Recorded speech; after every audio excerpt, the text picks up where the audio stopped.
ಭೂಮಿಯನ್ನು ಅದರಲ್ಲಿರುವಂತಹ ಸಮಸ್ತವನ್ನು ಸೃಷ್ಟಿಸಿ ಸಕಲ ಜೀವಿಗಳಿಗೂ ಒಡೆಯನಾಗಿರುವಂತಹ ನಮ್ಮ ರಕ್ಷಕನಾದಂತ ಯೇಸು ಕ್ರಿಸ್ತನ ಮಧುರ ನಾಮಕ್ಕೆ ಕೋಟಿ ಕೋಟಿ ಸ್ತೋತ್ರಗಳನ್ನ ಸಲ್ಲಿಸುತ್ತಾ ಬೆಳಗಿನ ಜಾವದಲ್ಲಿ ಎಚ್ಚರವಾಗಿದ್ದು ಪ್ರಾರ್ಥಿಸಿ ಕಾರ್ಯಕ್ರಮಕ್ಕೆ ಕೂಡಿ ಬಂದಿರುವಂತ ದೇವಮ್ಮಂದಿಗೆ, ದೇವರ ಸಭೆಗೆ ಹೃತ್ಪೂರ್ವಕವಾದಂತಹ ಸ್ವಾಗತವನ್ನ ಕೋರುವಂತನಾಗಿದ್ದೇನೆ.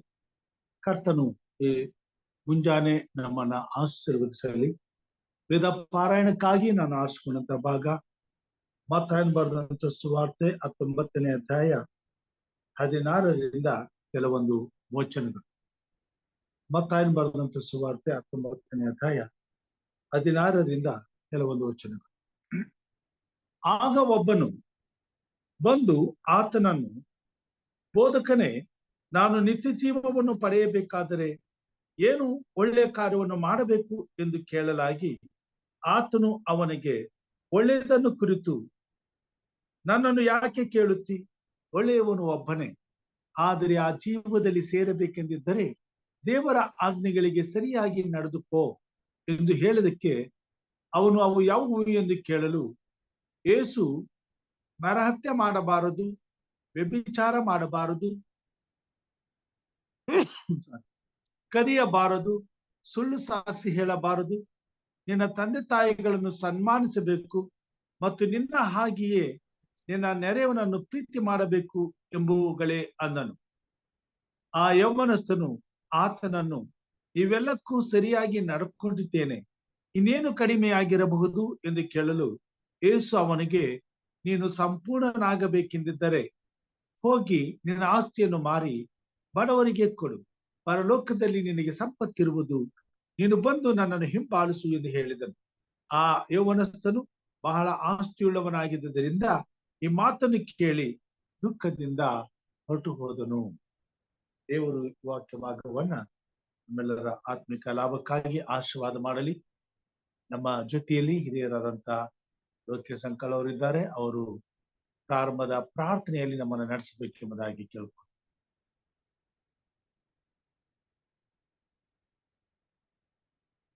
ಇದ್ದೀರಾ? ಓಕೆ, ರಾಜೇಶ್ವರಿ ಅಮ್ಮ ಪ್ರಾರ್ಥನೆ ಮಾಡ್ಬೇಕು. ಪ್ರೀತಿಯಲ್ಲಿ ಐಶ್ವರಂತನಾದ ನಮ್ಮ ಸ್ವರ್ಗೀಯ ತಂದೆ, ನಿನ್ನ ಅಪಾರವಾದ ಕೃಪೆ ಪ್ರೀತಿಗಾಗಿ ಸ್ತೋತ್ರಪ್ಪ, ಸ್ತೋತ್ರ ಸ್ವಾಮಿ. ರಾತ್ರಿಯೆಲ್ಲ ಸುಖವಾದ ನಿದ್ರೆ ಕೊಟ್ಟಿದ್ದಿ, ವಾರವೆಲ್ಲ ಸೂಕ್ಷ್ಮದಿಂದ ಕಾಪಾಡಿದ್ದಿ ದೇವ. ನಿನ್ಕೊಂಡಾಡುತ್ತೇವೆ, ಸ್ತುತಿ ಸ್ತೋತ್ರ ಹೇಳುತ್ತೇವೆ. ಹೊಸ ದಿನ ನೋಡ್ ಮಾಡಿದ್ದಿ, ಎಚ್ಚರವಾಗಿದ್ದು ಪ್ರಾರ್ಥಿಸ್ರಿ ಎಂಬ ಪ್ರಾರ್ಥನೆಯಲ್ಲಿ ನಮ್ಮನ್ನೆಲ್ಲ ಕರೆತಂದಿದ್ದೀಯಪ್ಪ. ನಿನಗೆ ಸ್ತೋತ್ರ ಸ್ವಾಮಿ. ನಾವು ಉಳಿದಿರುವುದು ಯೆಹೋವನ ಕರುಣೆಯೇ, ಆತನ ಕೃಪಾವರಗಳು ನಿಂತು ಹೋಗು ಎಂಬುದಾಗಿ. ನಿನ್ನ ಕರುಣೆ, ನಿನ್ನ ಕೃಪೆ, ನಿನ್ನ ಆಶೀರ್ವಾದದಿಂದ ದೇವರೇ ನಿನ್ನ ಪವಿತ್ರ ಪಾದಕ್ಕೆ ಬಂದಿದ್ದೇವೆ. ನಮ್ಮನ್ನು ಕರುಣಿಸು, ನಿನ್ನ ಕೃಪೆಯನ್ನು ತುಂಬಿಸು ದೇವ. ಇವತ್ತಿನ ದಿನದಲ್ಲಿ ಬೋಧಕರು ತರುವ ಸಂದೇಶಕ್ಕಾಗಿ ಬೇಡುತ್ತೇವೆ ಸ್ವಾಮಿ. ಬರಿದಾದರದಿಂದ ಬಂದಿದ್ದೇವೆ ಸ್ವಾಮಿ. ಅನುದಿನ ಈ ಒಂದು ದಿನ ನಾವು ಮೆಲುಕು ಹಾಕಿ ಬದುಕಲಿಕ್ಕೆ ನಿನ್ನ ಸೇವಕರ ಮುಖಾಂತರ ನಮಗೆ ಆತ್ಮಿಕ ಆಹಾರ ಬಡಿಸುವಾಗ ಅದನ್ನು ನಾವು ಸೇವನೆ ಮಾಡಿ ನಮ್ಮ ದೇಹ ಆತ್ಮ ಶಕ್ತಿ ಲೋಕದಲ್ಲಿ ಬದುಕಲಿಕ್ಕೆ ಶಕ್ತಿ ಬಲ ಕೊಡು ಸ್ವಾಮಿ. ನಿನ್ನ ವಾಕ್ಯ ನಮ್ಮ ದಾರಿಗೆ ದೀಪ, ಮಾರ್ಗಕ್ಕೆ ಬೆಳಕಾಗಿದೆ ನಡೆಸು. ನೀನಿಲ್ಲದೆ, ನಿನ್ನ ವಾಕ್ಯವಿಲ್ಲದೆ ನಾವು ಬದುಕಲಿಕ್ಕೆ ಸಾಧ್ಯ ಇಲ್ಲ ಸ್ವಾಮಿ. ತಂದೆ, ಕ್ಷಣ ಕ್ಷಣಕ್ಕೂ ನಿನ್ನ ಕೃಪೆ, ನಿನ್ನ ಆಶೀರ್ವಾದ ಸ್ವಾಮಿ ನಮಗ್ ಬೇಕು ಕರ್ತನೆ. ತಂದೆ ಆದ ದೇವರೇ, ನಿನ್ನ ವಾಕ್ಯ, ನಿನ್ನ ನಮ್ಮ ಒಂದು ಪ್ರಾರ್ಥನೆ ಜೀವಿತ ನಮ್ಮಲ್ಲಿ ಇಲ್ಲದಿದ್ದರೆ ನಮ್ಮ ಜೀವಿತ ಸ್ವಾಮಿ ಆ ಒಂದು ಹಾಲು ದೇಗಿಲ ರೀತಿಯಲ್ಲಿ ಇರುವಂತದ್ದಾಗಿದೆ ಪ್ರಭು ಸ್ವಾಮಿ. ನಿನ್ನ ಮಕ್ಕಳಾಗಿ ನಿನ್ನ ಸಾಕ್ಷಿಗಳಾಗಿರ್ಲಿಕ್ಕೆ ಇಂಥ ಒಂದು ಅವಕಾಶ ನಮಗೆ ಬೋಧಕರ ಮುಖಾಂತರ ಮಾಡಿಕೊಟ್ಟಿದ್ದಕ್ಕಾಗಿ ಸ್ತೋತ್ರ ಹೇಳುತ್ತೇವೆ ಸ್ವಾಮಿ. ಅನೇಕರು ಇಂಥ ಕೂಟದಲ್ಲಿ ಬಂದು ಸೇರ್ಲಿಕ್ಕೆ ಸಹಾಯ ಮಾಡು ಸ್ವಾಮಿ. ಕತ್ತಲಲ್ಲಿರೋರಿಗೆ ಬೆಳಕು ಕೊಡು ಸ್ವಾಮಿ. ದೇವಾ, ಈ ಒಂದು ಎಚ್ಚರವಾಗಿದ್ದು ಪ್ರಾರ್ಥಿಸ್ರಿ ಎಂಬ ಪ್ರಾರ್ಥನೆಯ ಈ ಆ ಕೂಟದ ಅಂಗವಾಗಿ ಸ್ವಾಮಿ ಅನೇಕರು ದೇವರೇ ಆಶೀರ್ವಾದ ಹೊಂದುವಂತೆ ಮಾಡು. ಬೋಧಕರು ಮಾಡುವ ಪ್ರಾರ್ಥನೆ, ಕೊಡುವ ಸಂದೇಶ, ಹಾಡುವ ಹಾಡುಗಳು ನಿನಗೆ ಮಹಿಮೆ ಉಂಟಾಗ್ಲಿ ಸ್ವಾಮಿ. ತಂದೆ ಆದರೆ ದೇವರೇ, ಅವರ ಸೇವೆಯನ್ನು, ಅವರ ಕುಟುಂಬವನ್ನು ಅವರನ್ನು ಆಶೀರ್ವಾದ ಮಾಡು, ಆರೋಗ್ಯದಿಂದ ಕಾಪಾಡು ಕರ್ತನೆ. ಈ ಒಂದು ಪ್ರತಿಷ್ಠೆಯ ಜೀವಿತ ಅವರಲ್ಲಿ ನೀನು ಇಟ್ಟಿದ್ದೀನಿ, ನಿನಗೆ ಸ್ತೋತ್ರ ಹೇಳುತ್ತೇನೆ ಸ್ವಾಮಿ. ಕರ್ತವ್ಯ ನಿರ್ವಹಿಸಿಕೊಂಡು ಪ್ರತಿಷ್ಠೆಯ ಜೀವನ ಮಾಡುತ್ತಿರುವಾಗ ಬೇಕಾದಂತ ಎಲ್ಲಾ ರೀತಿಯ ಸಹಾಯ ಕೊಡು ಸ್ವಾಮಿ.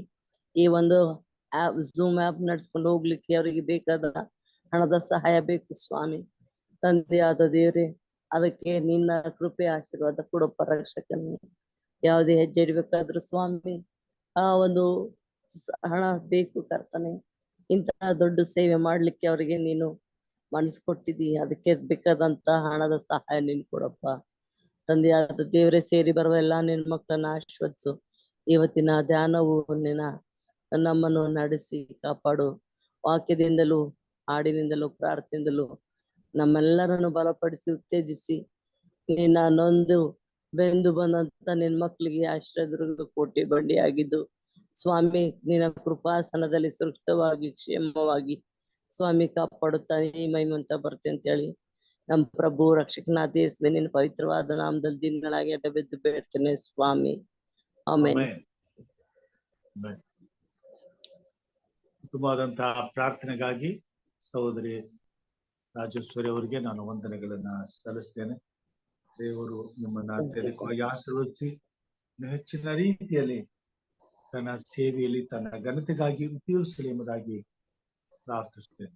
ಈ ಸಮಯದಲ್ಲಿ ನಮ್ಮ ಸಭಾ ಸಂಗೀತಗಳಲ್ಲಿ 110ನೇ ಸಂಗೀತ, ಚಿಂತೆಯಿಂದ ಭಕ್ತಿ ಕುಂದಿ ಹೋಗಲು, ನಷ್ಟ ತಾಪತ್ರಾಯ ಕಷ್ಟ ಮುಕ್ಕಲು, ಈ ಹಾಡನ್ನ ಹಾಡಿಕೊಳ್ಳಿ. 1 ಮತ್ತು 2, 3 ವಚನಗಳ ತನಕ 3 ಭಾಗಗಳನ್ನ ಹಾಡಿಕೊಳ್ಳಿ. ಚಿಂತೆಯಿಂದ ಭಕ್ತಿ ಕುಂದಿ ಹೋಗಲು, ನಷ್ಟ ತಾಪತ್ರಾಯ ಕಷ್ಟ ಮುಕ್ತಾಲು, ಕರ್ತನಲ್ಲಿ ತೋರಿ ಬಂದ ಪ್ರೀತಿಯ ಜ್ಞಪ್ತಿ ಮಾಡಿ ಕೊಡುತ್ತಿರು ಸ್ತೋತ್ರವ.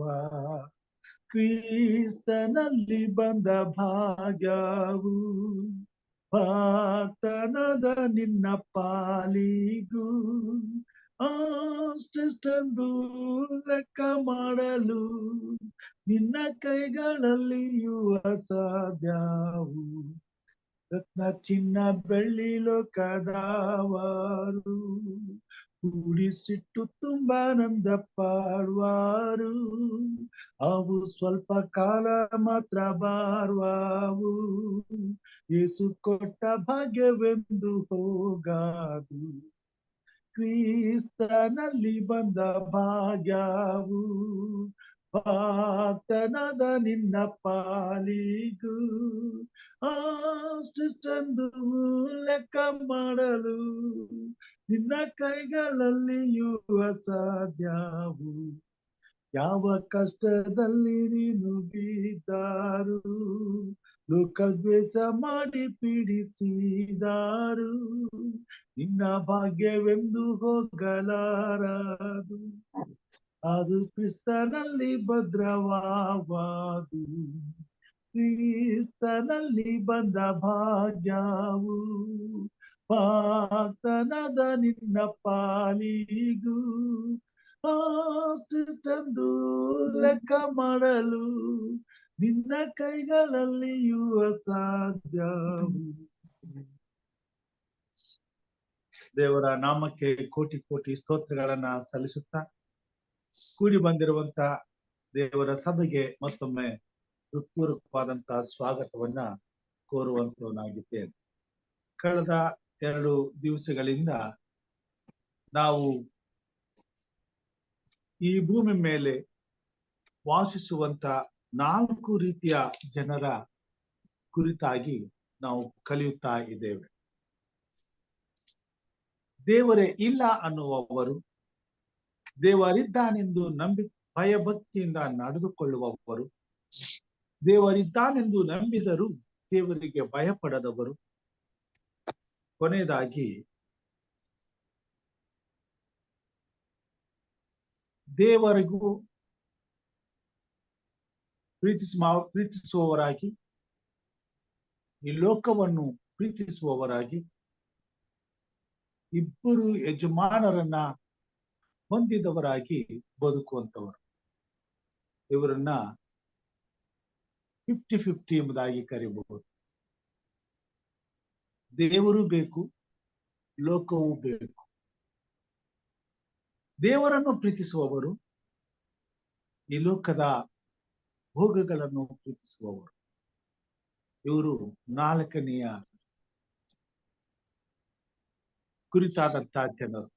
ಇಂಥವರ ವಿಷಯದಲ್ಲಿ ನಾವು ಈ ದಿನ ನೋಡೋಣ. ಇಲ್ಲಿ ಒಬ್ಬ ಯೌವನಸ್ಥನು ಯೇಸು ಕ್ರಿಸ್ತನ ಬಳಿಗೆ ಬರ್ತಾನೆ. ಅವನು ಕ್ರಿಸ್ತನನ್ನ ಈ ರೀತಿಯಾಗಿ ಪ್ರಶ್ನೆ ಮಾಡ್ತಾನೆ. ಮತ್ತಾಯನು ಬರೆದಂತ ಸುವಾರ್ತೆ 19ನೇ ಅಧ್ಯಾಯದಲ್ಲಿ ಅದನ್ನು ನಾವು ಈಗ ಓದಿದ್ವಿ. ಮತ್ತೊಮ್ಮೆ ಆ ವಾಕ್ಯ ಭಾಗವನ್ನ ನಾವು ಓದಿಕೊಳ್ಳೋಣ. ಆತನು ಬಂದು ಕೇಳ್ತಾನೆ 16ನೇ ವಚನದಲ್ಲಿ. ಆಗ ಒಬ್ಬನು ಬಂದು ಆತನನ್ನು, ಬೋಧಕನೇ, ನಾನು ನಿತ್ಯ ಜೀವವನ್ನು ಪಡೆಯಬೇಕಾದ್ರೆ ಏನು ಒಳ್ಳೆಯ ಕಾರ್ಯವನ್ನ ಮಾಡಬೇಕು ಎಂದು ಕೇಳಲಾಗಿ ಅವನಿಗೆ ಒಳ್ಳೆಯದನ್ನು ಕುರಿತು, ನನ್ನನ್ನು ಯಾಕೆ ಕೇಳುತ್ತೀವಿ?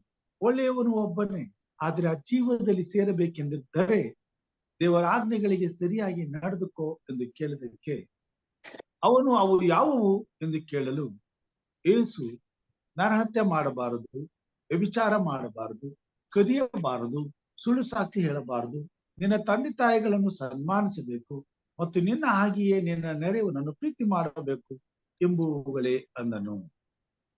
ಆ ಯೌವನಸ್ಥನು ಆತನನ್ನು, ಇವೆಲ್ಲಕ್ಕೂ ಸರಿಯಾಗಿ ನಡ್ಕೊಂಡಿದ್ದೇನೆ, ಇನ್ನೇನು ಕಡಿಮೆ ಆಗಿರಬಹುದು ಎಂದು ಕೇಳಲು.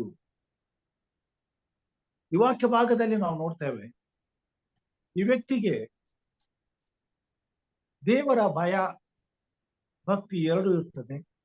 ದೇವರ ಮೇಲಿನ ಪ್ರೀತಿ ಇರ್ತದೆ, ಹಾಗೂ ದೇವರು ಕೊಡುವಂತಹ ಅತ್ಯಧಿಕವಾದಂತಹ ವರವಾದಂತಹ ನಿತ್ಯ ಜೀವದ ನಿರೀಕ್ಷೆಯೂ ಇದೆ. ಈಗ ದೇವರ ಬಳಿಯಲ್ಲಿ ವಾಸಿಸಬೇಕೆಂಬ ಹಂಬಲದಲ್ಲಿ ಆ ನಿತ್ಯ ಜೀವದ ನಿರೀಕ್ಷೆಯಲ್ಲಿ ಇದ್ದುಕೊಂಡು ಅದನ್ನ ಪಡ್ಕೊಳ್ಳಬೇಕಾದ ಇನ್ನೂ ಏನಾದರೂ ನಾನು ಪ್ರಯಾಸ ಪಡಬೇಕೇ, ಹೇಗೆ ಅದನ್ನ ಪಡ್ಕೋಬೇಕೆಂಬುದಾಗಿ ಆಸಕ್ತಿಯುಳ್ಳವನಾಗಿ ಯೇಸು ಕ್ರಿಸ್ತನ ಬಳಿಗೆ ಬಂದು ಕೇಳ್ತಾನೆ.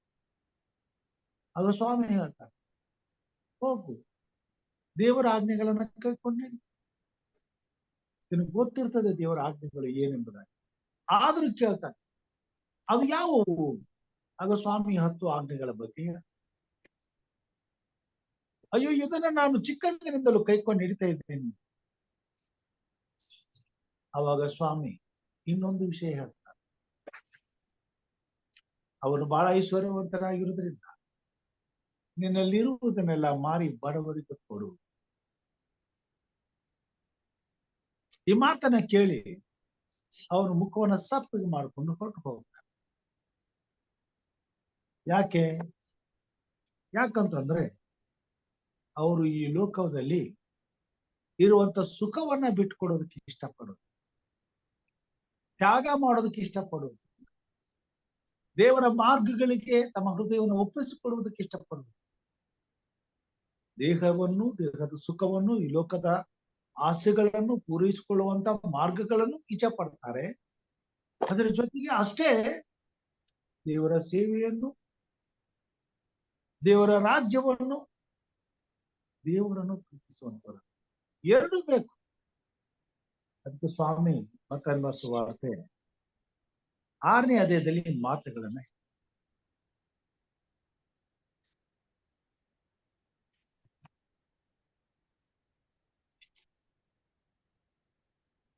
24ನೇ ವಚನದಲ್ಲಿ, ಯಾವನು ಇಬ್ಬರು ಯಜಮಾನರಿಗೆ ಸೇವೆ ಮಾಡಲಾರನು, ಅವನು ಒಬ್ಬನನ್ನು ದ್ವೇಷಿಸಿ ಮತ್ತೊಬ್ಬನನ್ನು ಪ್ರೀತಿಸುವನು, ಇಲ್ಲವೇ ಒಬ್ಬನನ್ನು ಹೊಂದಿಕೊಂಡು ಮತ್ತೊಬ್ಬನನ್ನು ತಾತ್ಸಾರ ಮಾಡುವುದು.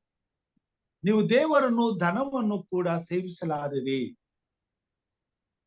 ದೇವರು ಹೇಳ್ತಾನೆ, ಪ್ರತಿಫಲ ಸಿಗ್ಬೇಕಾದ್ರೆ ಯಾವ್ದಾದ್ರು ಒಂದು ಕೆಲಸ ಮಾಡು, ಇಲ್ಲ ದೇವರನ್ನ ಪ್ರೀತಿ ಮಾಡು, ಎಲ್ಲರ ಲೋಕನ ಪ್ರೀತಿ ಮಾಡು. ನೀವೆರಡನ್ನೂ ಒಟ್ಟಿಗೆ ಪ್ರೀತಿ ಮಾಡೋದಕ್ಕೆ ಸಾಧ್ಯವಿಲ್ಲ. ಎರಡು ದೋಣಿ ಮೇಲೆ ಮನುಷ್ಯನು ದಡ ಸೇರಕ್ಕಾಗ್ತದೆ. ಯಾವ್ದಾದ್ರು ಒಂದು ದೋಣಿ ಮೇಲೆ ನನ್ನ ಪ್ರಯಾಣವನ್ನು ನಡೆಸಬೇಕಾಗ್ತದೆ. 2 ದೋಣಿ ಇಟ್ಟುಕೊಂಡು ಪ್ರಯಾಣ ಮಾಡೋಕ್ಕಾಗೋದು. ದೇವ್ರ ವಾಕ್ಯ ಹೇಳ್ತದೆ, ನೀನು ಒಬ್ಬನನ್ನ ತಾತ್ಸಾರ ಮಾಡಿ ಒಬ್ಬನನ್ನ ಮಾತ್ರ ಪ್ರೀತಿಸ್ಲಿಕ್ಕೆ ಸಾಧ್ಯ, ಇಬ್ಬರನ್ನು ಪ್ರೀತಿಸ್ಲಿಕ್ಕೆ ಸಾಧ್ಯವಿಲ್ಲ. ಆದ್ರೆ ಇವರು ಇಬ್ಬರನ್ನ ಪ್ರೀತಿಸುವಂತವರಾಗಿದ್ದಾರೆ. ಅದನ್ನ ದೇವರು ಮೆಚ್ಚೋದಿಲ್ಲ. ಈ ಭೂಮಿ ಮೇಲೆ ಅಂತ ಜನರಿದ್ದಾರೆ, ನಾಟಕೀಯವಾಗಿ ಬದುಕುವಂತವ್ರು, ಎಲ್ಲರನ್ನ ಮೆಚ್ಚಿಸ್ಲಿಕ್ಕೆ ಪ್ರಯತ್ನ ಪಡ್ತಕ್ಕಂಥವ್ರು, ಎಲ್ಲರ ಜೊತೆಗೆ ಚೆನ್ನಾಗಿರ್ಬೇಕೆಂಬುದಾಗಿ ಇಷ್ಟಪಡ್ತಕ್ಕಂಥವ್ರು, ಎಲ್ಲಾ ಸುಖವನ್ನ ಅನುಭವಿಸ್ಬೇಕಂತಕ್ಕಂಥವ್ರು, ಯಾವುದನ್ನ ಬಿಟ್ಕೊಡೋದಕ್ಕೆ ಇಷ್ಟ ಇಲ್ಲ. ಈ ಕಡೆ ಲೋಕನೂ ಬೇಕು, ಕೆಟ್ಟವ್ರ ಸಹವಾಸನೂ ಬೇಕು, ಕೆಟ್ಟವ್ರ ಜೊತೆಗೂ ಇರಬೇಕು, ಅವರಿಂದ ಸಿಗುವಂತ ಲಾಭನೂ ಬೇಕು. ಈ ಕಡೆ ಒಳ್ಳೆಯವ್ರ ಜೊತೆಲಿ ಇರಬೇಕು, ಒಳ್ಳೆಯವ್ರ ಜೊತೆಲಿ ಇಟ್ಕೊಂಡು ಅವರಿಂದ ಸಿಗುವಂತ ಲಾಭನೂ ಬೇಕು, ಎರಡನ್ನೂ ಅನುಭವಿಸ್ಬೇಕು. ಇಂಥ ಪ್ರವೃತ್ತಿ ಉಳ್ಳವರೇ ಇವರು ಇತ್ತು ಅಲ್ಲ, ಅತ್ತೂ ಇಲ್ಲ. ಇವರು ಮಧ್ಯದಲ್ಲಿ ಇರ್ತಕ್ಕಂಥವ್ರು, 2 ಹಾದಿಗಳು ಹೋಗುವಂತ ಜಾಗದಲ್ಲಿ ಮಧ್ಯದಲ್ಲಿ ನಿಂತುಕೊಂಡು 2 ಕಡೆ ಹೋಗ್ಲಿಕ್ಕೆ ಪ್ರಯತ್ನ ಪಡ್ತಕ್ಕಂಥವ್ರು. ಅದರ ಸ್ವಾಮಿ ಎಷ್ಟೋ ಸಾಮ್ಯಗಳ ಮುಖಾಂತರವಾಗಿ ಇಂಥವರ ಕುರಿತಾಗಿ ಸತ್ಯವೇದದಲ್ಲಿ ನಮಗೆ ತಿಳಿಸಿದ. ದೇವರು ಈ 4 ರೀತಿಯ ಜನರಲ್ಲಿ ಈ ಭೂಮಿ ಮೇಲೆ ಹೇಗೆ ಅವರು ನಡ್ಕೊಳ್ತಾರೆ ಮತ್ತು ಹೇಗೆ ಅವರ ವಿಷಯದಲ್ಲಿ ತಾನು ನಡ್ಕೊಳ್ತಾನೆ ಎಂಬುದನ್ನು ಕೂಡ ಸತ್ಯವೇದದಲ್ಲಿ ನಮಗೆ ತಿಳಿಸಿದ. ಇಂಥವ್ರು ಇದ್ದಾರೆ ಈ ಭೂಮಿ ಮೇಲೆ. ಇದನ್ನ ನಾವು ನೋಡ್ತಾ ಇದ್ದೀವಿ. ಕೊನೆಗೆ ಇವರಿಗೆ ತೀರ್ಪುಗಳು ಕೂಡ ಆಗ್ತದೆ, ಅದಕ್ಕೆ ಪ್ರತಿಫಲವನ್ನು ಮಾಡ್ಕೊಳ್ತಾರೆ. ಇವ್ರು ಹೇಗಿರ್ತಾರೆ ಅಂತಂದ್ರೆ, ಈ ಭೂಮಿ ಮೇಲೆ ದೇವರನ್ನ ಪ್ರೀತಿ ಮಾಡುವಂತ ರೀತಿಯಲ್ಲಿ ಇರ್ತಾರೆ. ಆದರೆ ಲೋಕವನ್ನ ಪ್ರೀತಿ ಮಾಡೋದ್ರಿಂದ ಅವ್ರ ದೇವ್ರನ್ನ ಎಷ್ಟೇ ಪ್ರೀತಿ ಮಾಡಿದ್ರು ಕೂಡ ಅದು ಯಾವುದೇ ಲೆಕ್ಕಕ್ಕೆ ಬರುವುದಿಲ್ಲ. ಅವರು ಉಸುಬಿನ ಮೇಲೆ ಮನೆ ಕಟ್ಟಿದ ರೀತಿ ಮನೆ ಕಟ್ತಾರೆ, ನಂಬಿಕೆ ಎಂಬ ಮನೆಯನ್ನು ಕಟ್ತಾರೆ. ಆದ್ರೆ ಅದು ಉಸುಬಿನ ಮೇಲೆ, ಮರಳಿನ ಮೇಲೆ ಕಟ್ಟುವಂತ ಶೋಧನೆಗಳು, ಕಷ್ಟಗಳು, ಸಂಕಟಗಳು, ಸಮಸ್ಯೆಗಳು ಬಂದಾಗ ಅವು ನಿಂತು ಹೋಗೋದಿಲ್ಲ, ಬಿದ್ದು ಹೋಗ್ತದೆ. ಸತ್ಯವೇದದಲ್ಲಿ ನಾವು ನೋಡ್ತೇವೆ ಇವರ ಪರಿಸ್ಥಿತಿ ಹೇಗಿರ್ತದೆ ಅಂತಂದ್ರೆ, ಮತ್ತಾಯ ಸುವಾರ್ತೆ 13ನೇ ಅಧ್ಯಾಯದಲ್ಲಿ ನಾವು ನೋಡ್ತೇವೆ ದೇವರು ಅವ್ರನ್ನ ಯಾವುದಕ್ಕೆ ಹೋಲಿಸಿದ್ದಾನೆ ಅಂತ. 27ನೇ ವಚನದಲ್ಲಿ, ಒಬ್ಬನ ವಾಕ್ಯವನ್ನು ಕೇಳಿದಾಗ ಪ್ರಪಂಚದ ಚಿಂತೆಯು, ಐಶ್ವರ್ಯದಿಂದ ಉಂಟಾಗುವ ಮೋಸವು ಆ ವಾಕ್ಯವನ್ನು ಅಡಗಿಸಿಬಿಡುವುದರಿಂದ ಫಲವನ್ನು ಕೊಡದೆ ಇರುತ್ತಾನೆ. ಇವನೇ ಮುಳ್ಳು ಗಿಡಗಳಲ್ಲಿ ಬೀಜ ಬಿದ್ದ ನೆಲವಾಗಿರುವನು. ದೇವರ ವಾಕ್ಯ ಕೇಳ್ತಾನೆ, ಖುಷಿ ಪಡ್ತಾನೆ, ಸಂತೋಷ ಪಡ್ತಾನೆ, ಉಲ್ಲಾಸ ಪಡ್ತಾನೆ, ಆನಂದ ಪಡ್ತಾನೆ, ನಂಬಿಕೆ ಇಡ್ತಾನೆ, ಎಲ್ಲ ಇದೆ. ಆದರೆ ಲೋಕದ ವಿಷಯಕ್ಕೆ ಬಂದಾಗ, ಪ್ರಪಂಚದ ವಿಷಯಕ್ಕೆ ಬಂದಾಗ ಇವೆಲ್ಲವುಗಳು ಮರ್ತು ಹೋಗ್ತವೆ. ಮತ್ತೆ ಅದ ಕೊಳದಲ್ಲಿ ಬಿದ್ದು ಈಸಾಡಕ್ ಹೋಗ್ತಾನೆ. ಅಲ್ಲಿರ್ತಕ್ಕಂಥ ಹೊಲಸು ರುಚಿಗಳನ್ನ ಉಂಡು ತಿಂದು ಅನುಭವಿಸಿ ಅದರಲ್ಲೂ ಖುಷಿ ಪಡಕ್ ಹೋಗ್ತಾನೆ. ಅದರಿಂದ ಇವನಲ್ಲಿ ದೇವರ ರಾಜ್ಯಕ್ಕೆ ಸಂಬಂಧಪಟ್ಟಂತ ಯಾವುದೇ ರೀತಿಯಾದಂತ ಪ್ರತಿಫಲವು ಸಿಗೋದಿಲ್ಲ. ಇವನು ದೇವರಿಗಾಗಿ ಯಾವ ಫಲವನ್ನು ಕೊಡಕ್ಕಾಗುವುದಿಲ್ಲ. ಹೇಗಿರ್ತಾನಂತಂದ್ರೆ, ಮುಳ್ಳು ಗಿಡಗಳಲ್ಲಿ ಬಿದ್ದಂತ ಬೀಜವಾಗಿರ್ತಾನೆ. ಬೆಳಿಬೇಕಂತ ಪ್ರಯತ್ನ ಪಟ್ಟರು ಆ ಮುಳ್ಳು ಗಿಡಗಳು ಅವುಗಳನ್ನು ಬೆಳೆಯೋದಕ್ಕೆ ಬಿಡೋದಿಲ್ಲ. ಪ್ರಪಂಚದ ಒಳಗಡೆ ಬಿದ್ದು ಪ್ರಪಂಚಿಕವಾದಂತ ಚಿಂತೆಯಲ್ಲಿ ಮುಳುಗಿ ಹೋದಾಗ ದೇವರ ಸೇವೆಗಾಗಲಿ, ದೇವರ ರಾಜ್ಯಕ್ಕಾಗಲಿ, ಯೋಜನೆಗಳಿಗಾಗಲಿ, ದೇವರ ಸಂಕಲ್ಪಗಳನ್ನ ಈಡೇರಿಸುವುದಕ್ಕಾಗಲಿ, ದೇವರ ಚಿತ್ತವನ್ನ ನೆರವೇರಿಸುವುದಕ್ಕೆ ತನ್ನ ಹೆಗಲನ್ನ ಕೊಡುವುದಕ್ಕಾಗಲಿ ಇವನಿಗೆ ಸಮಯವೇ ಸಿಕ್ಕುವುದಿಲ್ಲ. ಬದಲಾಗಿ ಯೋಚಿಸ್ತಾನೆ, ಅಯ್ಯೋ ನಾನು ಹೀಗ್ ಮಾಡ್ಬೇಕಾಗಿತ್ತು, ಅಯ್ಯೋ ನಾನು ಹಾಗೆ ಮಾಡ್ಬೇಕಾಗಿತ್ತು, ಅಯ್ಯೋ ನಾನು ಈ ರೀತಿ ಇರ್ಬೇಕಾಗಿತ್ತು, ಅಯ್ಯೋ ಅವರು ಆಲಯಕ್ಕೆ ಹೋಗ್ತಾರೆ, ಅಯ್ಯೋ ಅವರಿಗೆ ದೇವರ ಆಶೀರ್ವಾದ ಮಾಡಿದ್ದೇನೆ, ಅಯ್ಯೋ ಅವ್ರಿಗೆ ಹಾಗಾಗಿದೆ, ಅವ್ರಿಗೆ ಹೀಗಾಗಿದೆ, ಅಯ್ಯೋ ಅವ್ರು ಚೆನ್ನಾಗಿ ಆಡ್ತಾರೆ, ಅಯ್ಯೋ ಅವರು ಭಕ್ತಿವಂತರಾಗಿದ್ದಾರೆ, ಅಯ್ಯೋ ದೇವರು ಅವರು ಜನರು ಅವ್ರ ಬಗ್ಗೆ ಒಳ್ಳೆಯವರು ಅಂತಾರೆ. ಅವ್ರನ್ನ ಕೊಂಡಾಡ್ತಾರೆ, ಅವ್ರ ಬಗ್ಗೆ ಹೆಮ್ಮೆ ಪಡ್ತಾರೆ. ಇವ್ರ ಜೀವಮಾನ ಅಯ್ಯೋ ಅನ್ಕೊಂತಾನೆ ಹೋಗ್ತಾರೆ. ಯಾಕಂತಾರೆ ಇವ್ರು ಯಾವುದಕ್ಕೂ ಗುರಿ ಗೊತ್ತಿಲ್ಲದೆ ಬದುಕ್ತಕ್ಕಂಥ ಇತ್ತು ಅಲ್ಲ ಹತ್ತು ಅಲ್ಲ.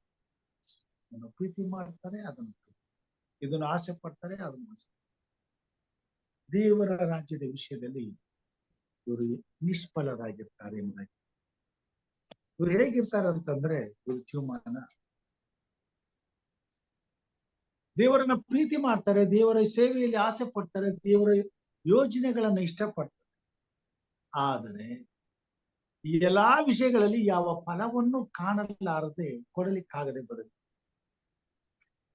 ದೇವರು ಎಷ್ಟೋ ಅವಕಾಶಗಳನ್ನ ಇವ್ರಿಗೆ ಕೊಡ್ತಾನೆ, ತನ್ನ ಕಡೆಗೆ ತಿರುಕೊಳ್ಳೋದಕ್ಕೆ, ತನ್ನ ಸೇವೆ ಮಾಡೋದಕ್ಕೆ, ತನ್ನ ವಾಕ್ಯವನ್ನ ಸಾರೋದಕ್ಕೆ, ತನಗಾಗಿ ಸಾಕ್ಷಿ ಕೊಡೋದಕ್ಕೆ, ಉತ್ತಮವಾದಂತ ಜೀವಿತವನ್ನ ಜೀವಿಸೋದಕ್ಕೆ, ಲೋಕದ ಪಾಲಿಗೆ ಸತ್ತು ಕ್ರಿಸ್ತನ ಶಿಲುಬೆಯನ್ನು ಹೊತ್ತುಕೊಂಡು ಕ್ರಿಸ್ತನನ್ನ ಹಿಂಬಾಲಿಸೋದಕ್ಕೆ ಬೇಕಾದಂತ ಎಷ್ಟೋ ಅವಕಾಶಗಳನ್ನ ಕೊಡ್ತಾನೆ. ಆದ್ರೆ ಎಲ್ಲಾ ಅವಕಾಶಗಳನ್ನ ಕಳೆದುಕೊಳ್ತಾನೆ ಹೋಗ್ತಾರೆ. ಒಂದು ಜಾಗದಲ್ಲಿ ಇವರು ನಿಂತ್ಕೊಳ್ತಾರೆ. ದೇವರು ಇವರನ್ನ ಪ್ರೀತಿಸಿ ಇವರನ್ನ ತನ್ನ ಕಡೆಗೆ ತಿರುಗಿಸಿಕೊಳ್ಳಬೇಕೆಂಬುದಾಗಿದೆ. ಇವರಿಗೆ ಕಷ್ಟ, ಸಂಕಟ, ಹಿಂಸೆ, ಕಾಯಿಲೆ, ನೋವು, ದುಃಖ ಇವುಗಳನ್ನ ತರ್ತಾನೆ. ತಿರುಗ್ಕೊಳ್ತಾರೇನೋ ಅಂತೇಳಿ ಬರ್ತದೆ, ಅದು ಕಳೆದು ಹೋಗ್ತದೆ. ಅವಾಗ ಅಂಗಲಾಚಿ ಬೇಡ್ತಾರೆ, ದೇವರು ಅವ್ರು ಕ್ಷಮಿಸ್ತಾನೆ, ಅವ್ರು ವಾಸಿ ಮಾಡ್ತಾನೆ, ತಿರುಗಿ ಎದ್ದು ಮತ್ತೆ ಅದೇ ಕೆಲಸ ಮಾಡ್ತಾನೆ. ಯಾವುದು? ಲೋಕವನ್ನ ಅದರಲ್ಲಿರ್ತಕ್ಕಂಥ ಪ್ರೀತಿ ಅದನ್ನ ಹಿಂಬಾಲಿಸ್ತಾರೆ. ಪ್ರತಿ ಸಾರಿ ಕಷ್ಟಗಳು ಬರ್ತವೆ, ಪ್ರತಿ ಸಾರಿ ಸಮಸ್ಯೆಗಳು ಬರ್ತವೆ, ಪ್ರತಿ ಸಾರಿ ಶೋಧನೆಗಳು ಬರ್ತವೆ, ಪ್ರತಿ ಸಾರಿ ಅಂಗಲ್ಲ ಹಾಸ್ತಾರೆ, ದೇವ್ರು ಕ್ಷಮಿಸ್ತಾನೆ, ಮತ್ತೆ ಹೇಳ್ತಾರೆ, ವಾಸಿ ಮಾಡ್ತಾನೆ, ಮತ್ತು ತಿರುಗಿ ಹೋಗಿ ಅಲ್ಲೇ ನಿಂತ್ಕೊಳ್ತಾನೆ. ಇವ್ರ ಮನಸ್ಸು ಅಲ್ಲೇ. ನಿಮ್ಮ ಗಂಟು ಎಲ್ಲಿರುವುದು, ನಿಮ್ಮ ಮನಸ್ಸು ಅಲ್ಲಿ ಇರುವುದು. ಎಷ್ಟು ಸಾರಿ ಶೋಧನೆಗೊಳಗಾದರೂ ಕೂಡ ಇವರು ಎದ್ದು ಜಯಿಸುವಂತ ಪ್ರಯತ್ನವನ್ನ ಮಾಡುವುದೇ ಇಲ್ಲ. ಎಲ್ಲಾ ಶೋಧನೆಗಳಲ್ಲಿ ಬೀಳ್ತು. ಇವ್ರು ಹೇಗಿರ್ತಾರೆ ಅಂತಂದ್ರೆ ದೇವರ 10 ಆಜ್ಞೆಗಳಲ್ಲಿ ಒಂದಲ್ಲ ಒಂದ್ ರೀತಿಯಲ್ಲಿ ಎಲ್ಲಾ ಆಜ್ಞೆಗಳನ್ನ ಮೀರ್ತಾರೆ. ಒಂದಲ್ಲ 10 ಆಜ್ಞೆಗಳನ್ನ ಮೀರ್ತಾರೆ. ಯಾವ ದಿಕ್ಕಿಗೆ ಬೇಕಾದ್ರೂ ತಿರ್ಕೊಳ್ತಾರೆ. ಗಾಳಿ ಯಾವ ಕಡೆ ಬೀಸ್ತದೆ ಆ ಕಡೆ ಹೋಗೋರು. ಯಾಕಂದ್ರೆ ಇವ್ರಿಗೆ ಅದು ಆವಾಗ ಸರಿ ಕಾಣಿಸ್ತದೆ. 10 ಆಜ್ಞೆಗಳ ವಿಷಯ ಗೊತ್ತು, ಈ ಆಜ್ಞೆಗಳ ವಿಷಯದಲ್ಲಿ ತಿರ್ಕುವಂತೆ ಎಂಬುದಾಗಿ ಗೊತ್ತಿದ್ರು ಈ ಎಲ್ಲಾ ಆಜ್ಞೆಗಳಿಗೆ ವಿರುದ್ಧವಾಗಿ ಜೀವಿಸೋದನ್ನೇ ಆರಿಸ್ಕೊಳ್ತಾರೆ. ಒಂದು ಕೂಡ ನೆರವೇರುತ್ತಿಲ್ಲ. ಎಲ್ಲಾ ಆಜ್ಞೆಗಳು ಬೋಧನೆ ಮಾಡಿ ಎಲ್ಲರಿಗಿಂತ ಚೆನ್ನಾಗಿ ಬಂದ್ರು. ಇವರು ಭಾರವನ್ನ ಬೇರೆಯವ್ರ ಮೇಲೆ ಹೊರಿಸ್ತಾರ ಹೊತ್ತು ಕಿರುಬೆರಳಿಂದಲೂ ಮುಟ್ಟೋರಲ್ಲ ಇವರು. ಲೋಕದ ಸುಖನೂ ಇರ್ಬೇಕು, ದೇವರ ಸೇವೆನೂ ಇರ್ಬೇಕು, ದೇವರ ರಾಜ್ಯನೂ ಇರ್ಬೇಕು, ಈ ಭೂಮಿ ಮೇಲೆ ನಡ್ತಕ್ಕಂಥ ಪಾಪದ ಕಾರ್ಯಗಳು, ನಟನೆ, ಇಬ್ಬರು ಯಜಮಾನರನ್ನ ಸೇರಿಸಿ ಅದ್ರ ದೇವರ ವಾಕ್ಯ ಅದನ್ನ ಅಂಗೀಕಾರ ಮಾಡ್ಕೊಳ್ಳೋದು, ದೇವರು ಅದನ್ನ ಅಂಗೀಕಾರ ಮಾಡ್ಕೊಳ್ಳೋದು. ಕೊನೆಗೆ ಇವ್ರು ಏನ್ ಮಾಡ್ತಾರಂತಂದ್ರೆ, ಇವ್ರ ಪರಿಸ್ಥಿತಿ ಹೇಗಿರ್ತದಂತಂದ್ರೆ, ಇವರು ಲೋಟನ ಹೆಂಡತಿ ರೀತಿ ನಿಂತು ಕೊಡ್ತಾರೆ, ಕಲ್ಲಾಗಿ. ಯಾಕಪ್ಪ ಅಂತಂದ್ರೆ ಇವ್ರ ಪರಿಸ್ಥಿತಿ ಹೇಗಿರ್ತದಂತಂದ್ರೆ, 2 ತಿಮೋಥೆಯದವರ ಬರೆದ ಪತ್ರಿಕೆ 3ನೇ ಅಧ್ಯಾಯ 3-4 ವಚನಗಳಲ್ಲಿ ಹೇಳುವಂತ ಪರಿಸ್ಥಿತಿಯಲ್ಲಿ ಇವರು ಇರ್ತಾರೆ. 2 ತಿಮೋಥೆಯದವರ ಪತ್ರಿಕೆ 3ನೇ ಅಧ್ಯಾಯ 3-4 ವಚನಗಳು ಅಲ್ಲಿ ಹೀಗೆ ಬರೀತಾರೆ.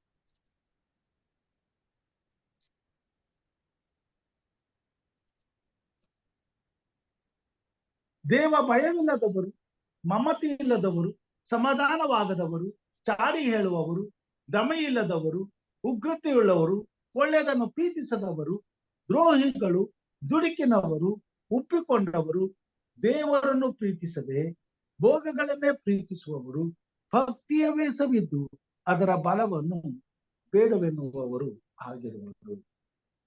ಕೊನೆ ಕಾಲದಲ್ಲಿ ಹೇಳುವಂತ ಈ ನಡೆಯುವಂತ ಪ್ರವಾದನೆಯೊಳಗಡೆ ಇವರಿದ್ದಾರೆ.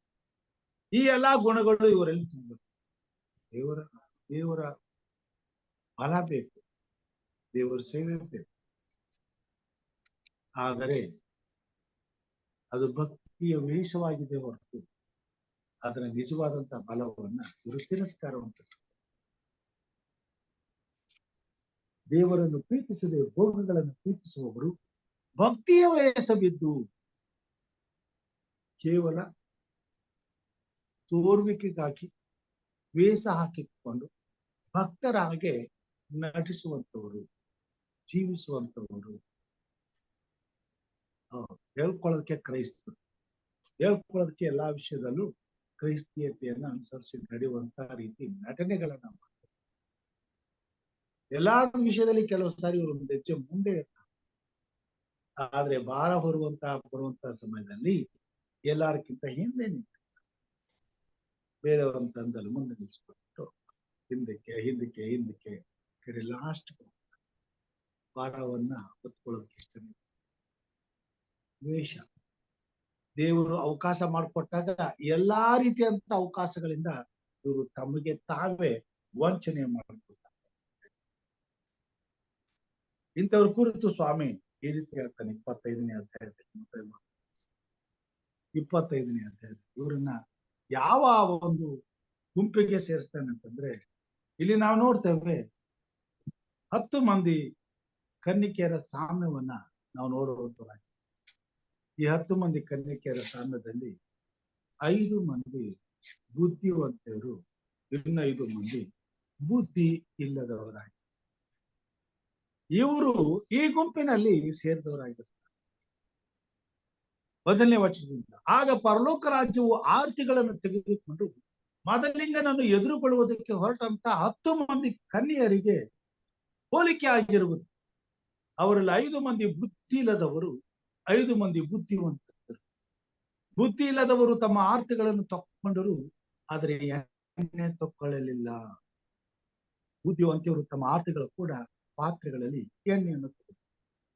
ಇವ್ರ ಜೀವನ ಹೇಗಿರ್ತದಂತಂದ್ರೆ ಆರತಿ ಮಾತ್ರ ಇದೆ ನೋಡಿ. ನಾವು ಲೋಕಕ್ಕೆ ಬೆಳಕಾಗಿದ್ದೇವೆ, ಬೆಳಕು ನಾವು ಪ್ರಕಾಶಿಸಬೇಕು. ನಮ್ಮ ಕೈಯಲ್ಲೂ ಕೂಡ ಅದು ದೀಪ ಮಾತ್ರ ಉರಿತಾ ಇದೆ, ಯಾಕಂದ್ರೆ ಅದ್ರಲ್ಲಿ ಎಣ್ಣೆನೇ ಇಲ್ಲ. ಆದ್ರೂ ಆರತಿ ತಕೊಂಡು ಬಂದರೆ ಎಲ್ರು ಬಂದೆ ನಿಂತ್ಕೊಳ್ಳೋದು, ಮುಂದಿರ್ತಾರೆ. ಬರ್ಲಿ, ಆ ಟೈಮ್ ಬರ್ಲಿ, ನಾವು ದೀಪ ಹಚ್ಕೊತೀವಿ, ಉರಿಸ್ತೀವಿ. ನಾವು ಕಾಯ್ತಾ ಇದ್ದೀವಿ, ನಾವು ಮೊದಲಿಂಗನ ಕಾಯ್ತಾ ಇದ್ದೀವಿ. ಈ ಭೂಮಿ ಮೇಲೆ ಅಂತ ಜನರಿದ್ದಾರೆ, ಕೊನೆವರೆಗೂ ಇರ್ತಾರೆ. ಇವರು ಯೇಸು ಸ್ವಾಮಿ ಬರೋ ತನಕ ಇರ್ತಾನೆ. ಆ ಯೇಸು ಸ್ವಾಮಿಯನ್ನು ಎದುರು ನೋಡ್ತಕ್ಕಂಥ ಗುಂಪಿನಲ್ಲಿ ಇವರೇ ಮುಂದೆ ನಿಂತಿರ್ತಾರೆ. ಯಾಕಂತಾರೆ ಇವ್ರಿಗೆ ನಿರೀಕ್ಷೆ ಇದೆ. ಆ ನಿರೀಕ್ಷೆಯಲ್ಲಿ ದೇವ್ರು ನಮ್ಮನ್ನು ಕರ್ಕೊಂಡು ಹೋಗ್ತಾನೆ. ಆ ನಿರೀಕ್ಷೆ ಮೇಲೂ ಭರವಸೆ ಇಟ್ಟಿದ್ದಾರೆ. ದೇವರ ಎಲ್ಲಾ ವಾಕ್ಯದ ಅನುಭವ ಇದೆ, ಸತ್ಯ ಇದೆ, ತಿಳುವಳಿಕೆ ಇದೆ, ವಿವೇಕ ಇದೆ, ಇವೆಲ್ಲ ಇದೆ. ಆದ್ರೆ ಇವೆಲ್ಲವುಗಳು ಕೂಡ ಎಲ್ಲೂ ಕೂಡ ಇವ್ರ ಜೀವಮಾನದಲ್ಲಿ ದೇವರ ಘನತೆಗಾಗಿ, ದೇವರ ಮಹಿಮೆಗಾಗಿ ಉಪಯೋಗಿಸುವಂತ ಪ್ರಯತ್ನವನ್ನ ಮಾಡ್ಲಿಲ್ಲ. ಎಷ್ಟೇ ಅವಕಾಶಗಳು ಬಂದ್ರು ಸಹ ಆ ಸಮಯದಲ್ಲಿ ಅದರ ಬಗ್ಗೆ ಯಾವುದೇ ರೀತಿಯಾದಂತ ಭಾರವನ್ನು ಹೊತ್ಕೊಳ್ಳೋದಕ್ಕೆ ಇಷ್ಟಪಡಲಿಲ್ಲ. ಹಿಂದೆ ಸರಿತಾ ಹಿಂದೆ ಸರಿತಾ ಹಿಂದೆ ಸರಿತಾ ಕೊನೆಗೆ ಕೊನೆಗೆ ಆಶೀರ್ವಾದವನ್ನ ಕೊಡುವಂತ ಮುಗಿಸ್ಬಿಟ್ರೆ ಅಲ್ಲೇ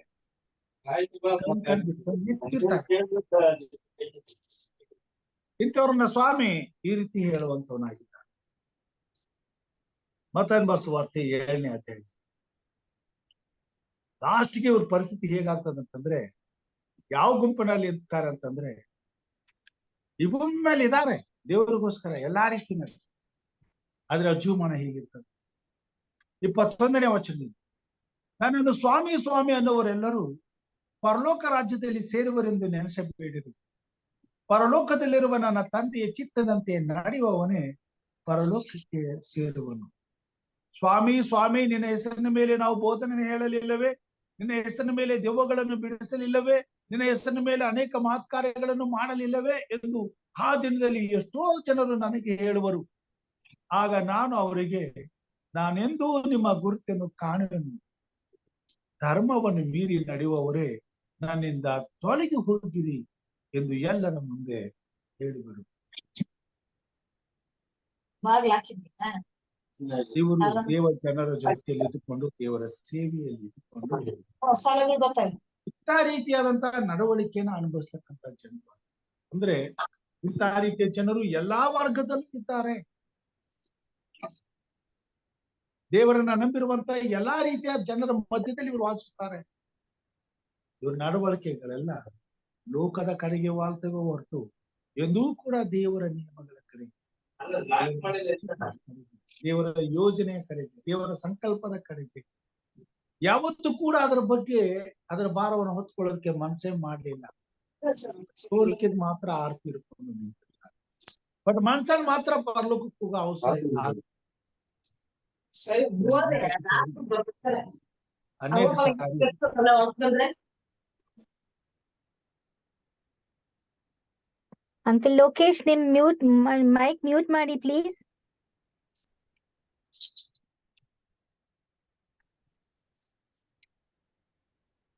ಥ್ಯಾಂಕ್ ಯು ಅಂಕಲ್. ಮಾಡಿದ್ರ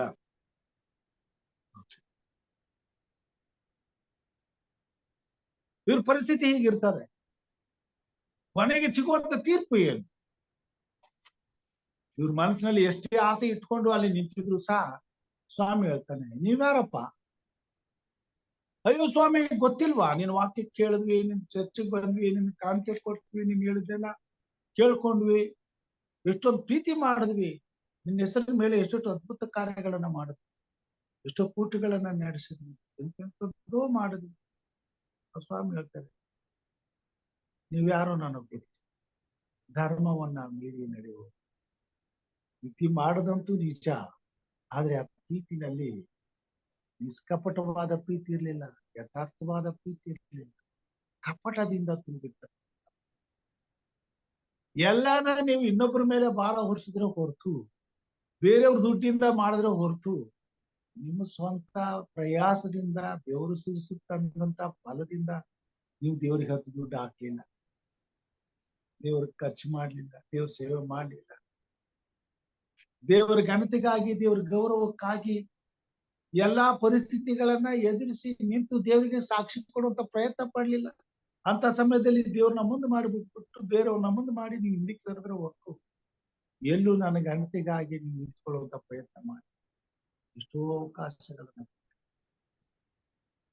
ಸ್ವಾಮಿ ಇವರಿಗಾಗಿ ಮಾತುಗಳನ್ನ ಹೇಳ್ತಾರೆ. ಮತ್ತೆ ಬರೆದಂತ ಸುವಾರ್ತೆ 23ನೇ ಅಧ್ಯಾಯದಲ್ಲಿ 37ನೇ ವಚನದಲ್ಲಿ,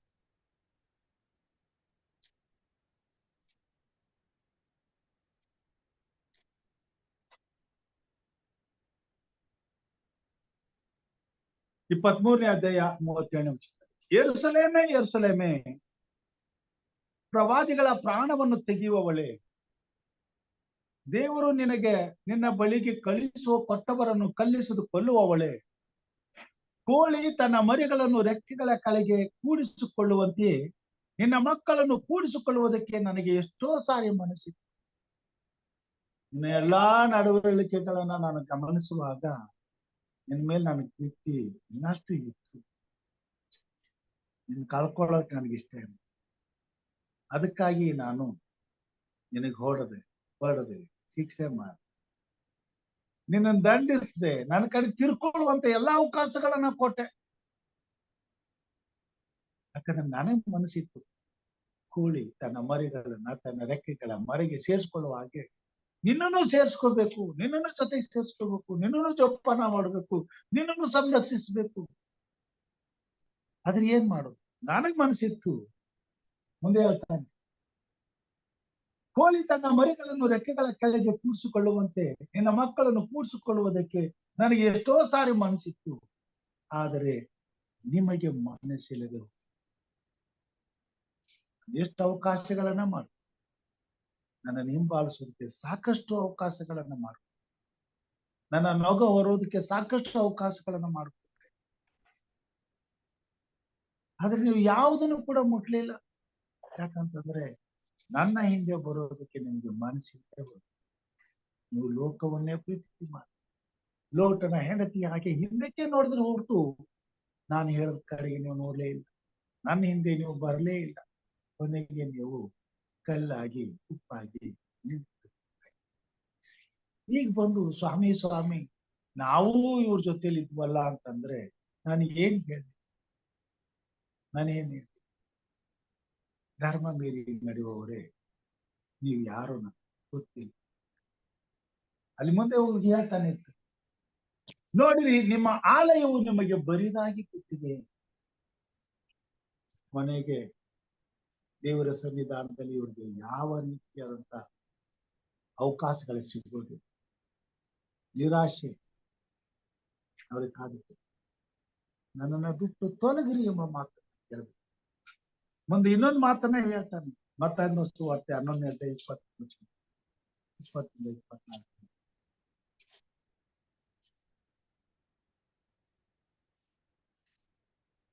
ಅಯ್ಯೋ ಕೊರಾಜಿನೇ, ಅಯ್ಯೋ ಬೆತ್ಸಾಯಿದವೇ, ನಿಮ್ಮಲ್ಲಿ ನಡೆದ ಮಹತ್ಕಾರ್ಯಗಳನ್ನು ತೂರ್ ಮತ್ತು ಸೀದೋನ್ ಪಟ್ಟಣಗಳಲ್ಲಿ ನಡೆದಿದ್ದರೆ ಅಲ್ಲಿ ಅವರು ಆಗಲೇ ಗೋಣಿ ಹೊತ್ತುಕೊಂಡು ಬೂದಿಯಲ್ಲಿ ಕೂತುಕೊಂಡು ದೇವರ ಕಡೆಗೆ ತಿರುಗಿಕೊಳ್ಳುತ್ತಿದ್ದರು.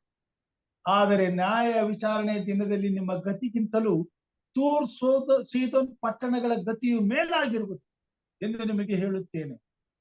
ಎಲ್ಲಾ ಕಪರ್ನೌಮೆ, ನೀನು ಪರಲೋಕಕ್ಕೆ ಏರಿಸಲ್ಪಡುವೆಯಾ? ಪಾತಾಳಕ್ಕೆ ಇಳಿವಿ.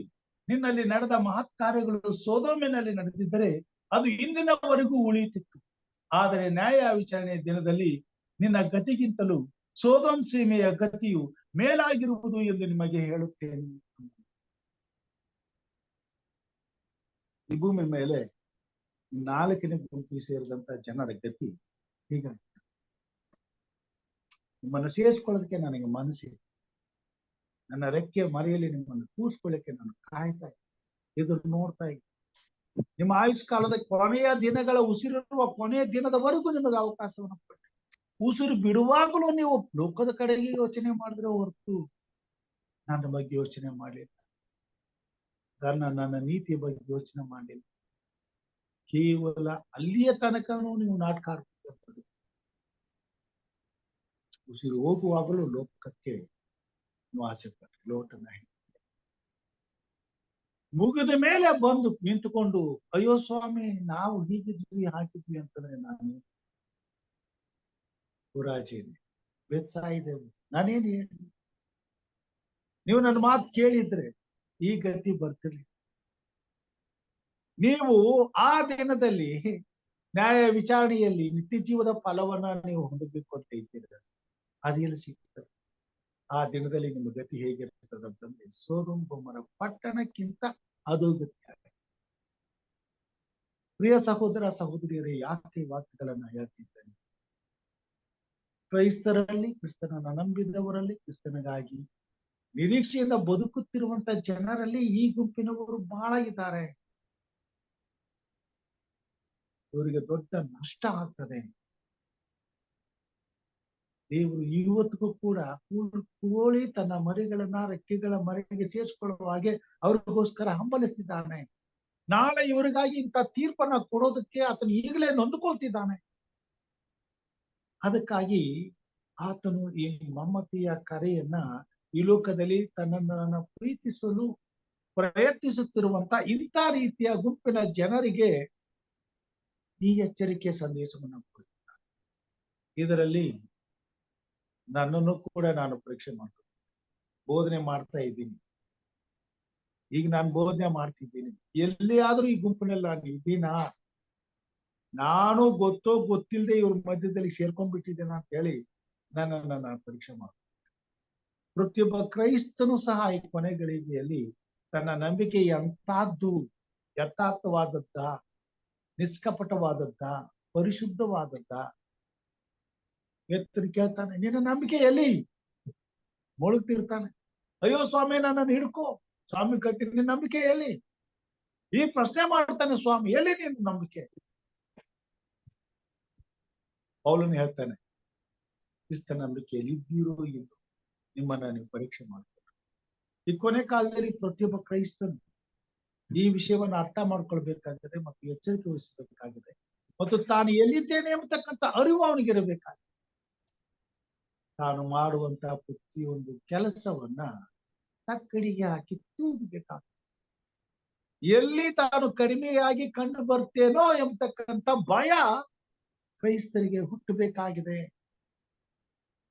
ದೇವರು ತಕ್ಕಡಿಗಾಗಿ ತೂಗುವಾಗ ಬೆಲ್ಶಚ್ಚರನಿಗೆ ಹೇಳಿದ ಹಾಗೆ ದೇವರು ನಿನ್ನನ್ನು ತಕ್ಕಡಿಯಲ್ಲಿ ತೂಗಿದ್ದಾನೆ, ಕಡಿಮೆಯಾಗಿ ಕಂಡು. ಆ ತೀರ್ಪು ಬರುವಂತ ಸಮಯದಲ್ಲಿ ಬಂದ ನಂತರ ನಮಗೆ ಪಶ್ಚಾತ್ತಾಪ ಪಡೋದಕ್ಕೆ ದೇವರ ಕಡೆಗೆ ಹೋಗೋದಕ್ಕೆ, ದೇವರಲ್ಲಿ ಸಿಗ್ಬೇಕಾದ ಆಶೀರ್ವಾದಗಳನ್ನ ಹೊಂದ್ಕೊಳ್ಳೋದಕ್ಕೆ, ಮಾಡ್ಕೊಳ್ಳಿಕ್ಕೆ, ನಾವು ಈ ಭೂಮಿ ಮೇಲೆ ಮಾಡಬೇಕಾದಂತ ಕಾರ್ಯಗಳನ್ನ ಮಾಡೋದಕ್ಕೆ ಸಮಯವಿರುವುದಿಲ್ಲ. ಆದರೆ ಸಮಯವಿರುವಾಗಲೇ ದೇವರು ನಮ್ಮನ್ನು ಎಚ್ಚರಿಸ್ತಾ ಇದ್ದಾನೆ. ದೇವರು ನಮ್ಮನ್ನು ಎಚ್ಚರಿಸುವಾಗಲೇ ನಮಗಿರುವಂತ ಈ ಸಣ್ಣ ಅಲ್ಪ ಸಮಯದಲ್ಲಾದರೂ ದೇವರ ಚಿತ್ತಕ್ಕೆ ನಾವು ಹೆಗಲನ್ನ ಕೊಟ್ರೆ, ಯಾವನಾದರೂ ನನ್ನ ಹಿಂದೆ ಬರಬೇಕಾದ್ರೆ ನನ್ನ ಸಿಲುಬೆಯನ್ನು ದೇವರ ಯೋಜನೆಗಳಿಗೋಸ್ಕರ, ನಮ್ಮ ಜೀವಮಾನದಲ್ಲಿ ದೇವರ ಚಿತ್ತವನ್ನು ನೆರವೇರಿಸೋದಕ್ಕೋಸ್ಕರ ನಮ್ಮ ಹೆಗಲನ್ನು ಕೊಡಬೇಕು. ಕಷ್ಟ, ಹಿಂಸೆ ಆಗಲಿ, ನೋವಾಗಿ, ದುಃಖ ಏನೇ ಬಂದರೂ ಕ್ರಿಸ್ತನನ್ನ ಪ್ರೀತಿಸುವಂತಹ ಹೃದಯಕ್ಕೆ ಅವು ಯಾವುದು ಕೂಡ ಭಾರವೇ ಆಗುವುದಿಲ್ಲ. ಅಂತ ಒಂದು ಕ್ಷಣಗಳನ್ನ ನಾವು ಅನುಭವಿಸಬೇಕಾಗ್ತದೆ. ಅಂತ ಪ್ರೀತಿಯನ್ನ ನಮ್ಮ ಹೃದಯದಲ್ಲಿ ತುಂಬಿಕೊಳ್ಳಬೇಕಾಗ್ತದೆ.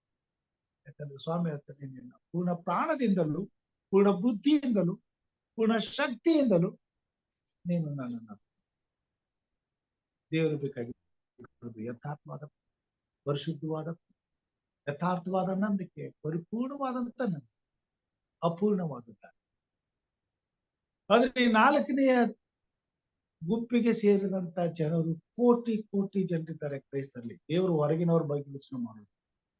ಅವ್ರಿಗೊಂದು ಅವಕಾಶ ಕೊಟ್ಟಿದ್ದಾನೆ, ಅವ್ರು ತಿಳ್ಕೊಳ್ತಾರೆ. ತಿಳ್ಕೊಂಡ್ಮೇಲೆ ಅವ್ರ ನೀತಿಯನ್ನು ಅನುಸರಿಸ್ತಾರೋ ಅಥವಾ ಬಿಟ್ಟು ಬಿಡ್ತಾರೋ ಅದು ಅವ್ರಿಗೆ ಸೇರಿ. ಆದ್ರೆ ಒಳಗ್ ಬಂದ ಮೇಲೆ ತಲಾಂತರಗಳಿಂದ ಸಿಕ್ಕಿರ್ತಕ್ಕಂಥ ಕ್ರೈಸ್ತತ್ವವನ್ನ ಅನುಭವಿಸಿ ತಲೆಮಾರಿನಲ್ಲಿ ಕ್ರೈಸ್ತರಾಗಿ ಬದುಕತಕ್ಕಂತ ತನ್ನ ಮಕ್ಕಳಿಗೆ ಈ ಮಾತುಗಳಲ್ಲಿ, ನಂಬಿಕೆಯಲ್ಲಿ ಇದ್ದೀರಿ, ಆದ್ರೆ ಕ್ರಿಸ್ತನನ್ನ ಮಾತು, ಕ್ರಿಸ್ತ ಯೋಜನೆಗಳನ್ನ ಮಾತು, ಕ್ರಿಸ್ತನಿಗಾಗಿ ಜೀವಿಸೋದನ್ನ ಮಾತುಕೊಟ್ಟಿದ್ದೀರಿ, ಕ್ರಿಸ್ತನಿಗಾಗಿ ಸಾಕ್ಷಿ ಕೊಡೋದನ್ನ ಮಾತು, ಎಲ್ಲಿದ್ದೀರಿ? ನಿಮ್ಮನ್ನ ನೀವು ಪರೀಕ್ಷೆ ಮಾಡಿ. ಈ ಕೊನೆ ಕಾಲದಲ್ಲಿ ಕ್ರೈಸ್ತರನ್ನ ನಾವು ಎಚ್ಚರಪಡಿಸ್ಬೇಕು. ನಮ್ಮ ನಂಬಿಕೆ ಅಂತ ನಾವು ಯಾವ ಗುಂಪಿನಲ್ಲಿ ಲೋಕವನ್ನ ಆಸೆ ಪಡ್ತೀವೋ ದೇವರನ್ನ ಪ್ರೀತಿ ಮಾಡಿ. ದೇವರನ್ನ ಪ್ರೀತಿ ಮಾಡೋದಾದ್ರೆ ಆತನ ಸಿಲುಬೆಯನ್ನು ಆತನ ಮಾರ್ಗಗಳನ್ನು ಅನುಸರಿಸೋದ್ರಲ್ಲಿ ಸಂತೋಷ, ಉಲ್ಲಾಸ ಪಡು. ಆತನ ಚಿತ್ತಕ್ಕೆ ನಮ್ಮ ಹೆಗಲನ್ನ ಕೊಡ್ತೀವಿ. ಪ್ರಾಣವನ್ನ ಕೊಡಬೇಕಾದ್ರೂ ಕೂಡ ಖುಷಿಯಿಂದ ದೇವರ ಪಾದಗಳಿಗೆ ಹೋಗೋ ಸ್ವಾಮಿ ಕೆಲಸ ಮಾಡಿಸ್ತಾರೆ. ಅಂತಹ ಜೀವಿತವನ್ನ ತಾನೇ ಸ್ವಾಮಿ ತನ್ನ ಸನ್ನಿಧಾನದಲ್ಲಿ ಮೆಚ್ಚುಗೆಯಾದ ಜೀವಿತವನ್ನಾಗಿ ಅಂತಹ ಒಂದು ಜೀವಿತಕ್ಕಾಗಿ ನಮ್ಮನ್ನು ಒಪ್ಪಿಸ್ಕೊಡೋದಕ್ಕೆ ಇನ್ನೂ ದೇವರು ನಮಗೆ ಸಮಯ. ಅದ್ರ ಬೆಳಗ್ಗೆ ಪ್ರಿಯ ಸಹೋದರ ಸಹೋದರಿಯರೇ, ನಮ್ಮನ್ನ ನಾವು ಪರೀಕ್ಷೆ ಮಾಡಿಕೊಳ್ಳೋಣ. ಇಂತಹ ಒಂದು ನಂಬಿಕೆಗೆ ಒಳಪಡುವಾಗೆ ಕರ್ತನ ಆತ್ಮನು ನಮ್ಮನ್ನು ಕ್ರೈಸ್ತರಾಗಿ ಬದುಕುತ್ತಿರುವಂತ ಇಂಥ ಕೋಟಿ ಕೋಟಿ ಜನರು 4ನೇ ಗುಂಪಿನಲ್ಲಿ ಇದ್ದಾರೆ. ತೂವಲ್ಲ 50-50. ನಾಳೆ ಇವರಿಗಾಗುವಂತ ತೀರ್ಪಿನ ಬಗ್ಗೆ ದೇವರು ಪರಿಷ್ಕಾರವಾಗಿ ನಮಗೆ ತಿಳಿಸಿದ್ದಾರೆ. ಅಂಥವ್ರಿಗೋಸ್ಕರ ನಾವು ಪ್ರಾರ್ಥಿಸಿ. ಕೊನೆ ಗಳಿಗೆಯಲ್ಲಿಯೂ ಬಾವಿತನ ಬಂದು ಬಾವಿಯಲ್ಲಿ ನೀರು ಸೇರಿ ಕುಡಿಯೋದಕ್ಕೆ ಲಾಭ. ಬಾವಿ ಕಟ್ಟೆ ತನಕ ಬರ್ತಾರೆ, ಅಲ್ಲಿ ಸ್ವಲ್ಪ ಹಗ್ಗ ಬಿಟ್ಟು ಸೇರಿಕೊಂಡು ಕುಡಿಯೋದಕ್ಕೆ ಅವಕಾಶ ಮಾಡ್ತಾರೆ. ಅಂತ ಪರಿಸ್ಥಿತಿಯಲ್ಲಿ ಇರ್ತಕ್ಕಂಥ ಕ್ರೈಸ್ತರಿಗೋಸ್ಕರ ನಾವು ಪ್ರಾರ್ಥನೆ.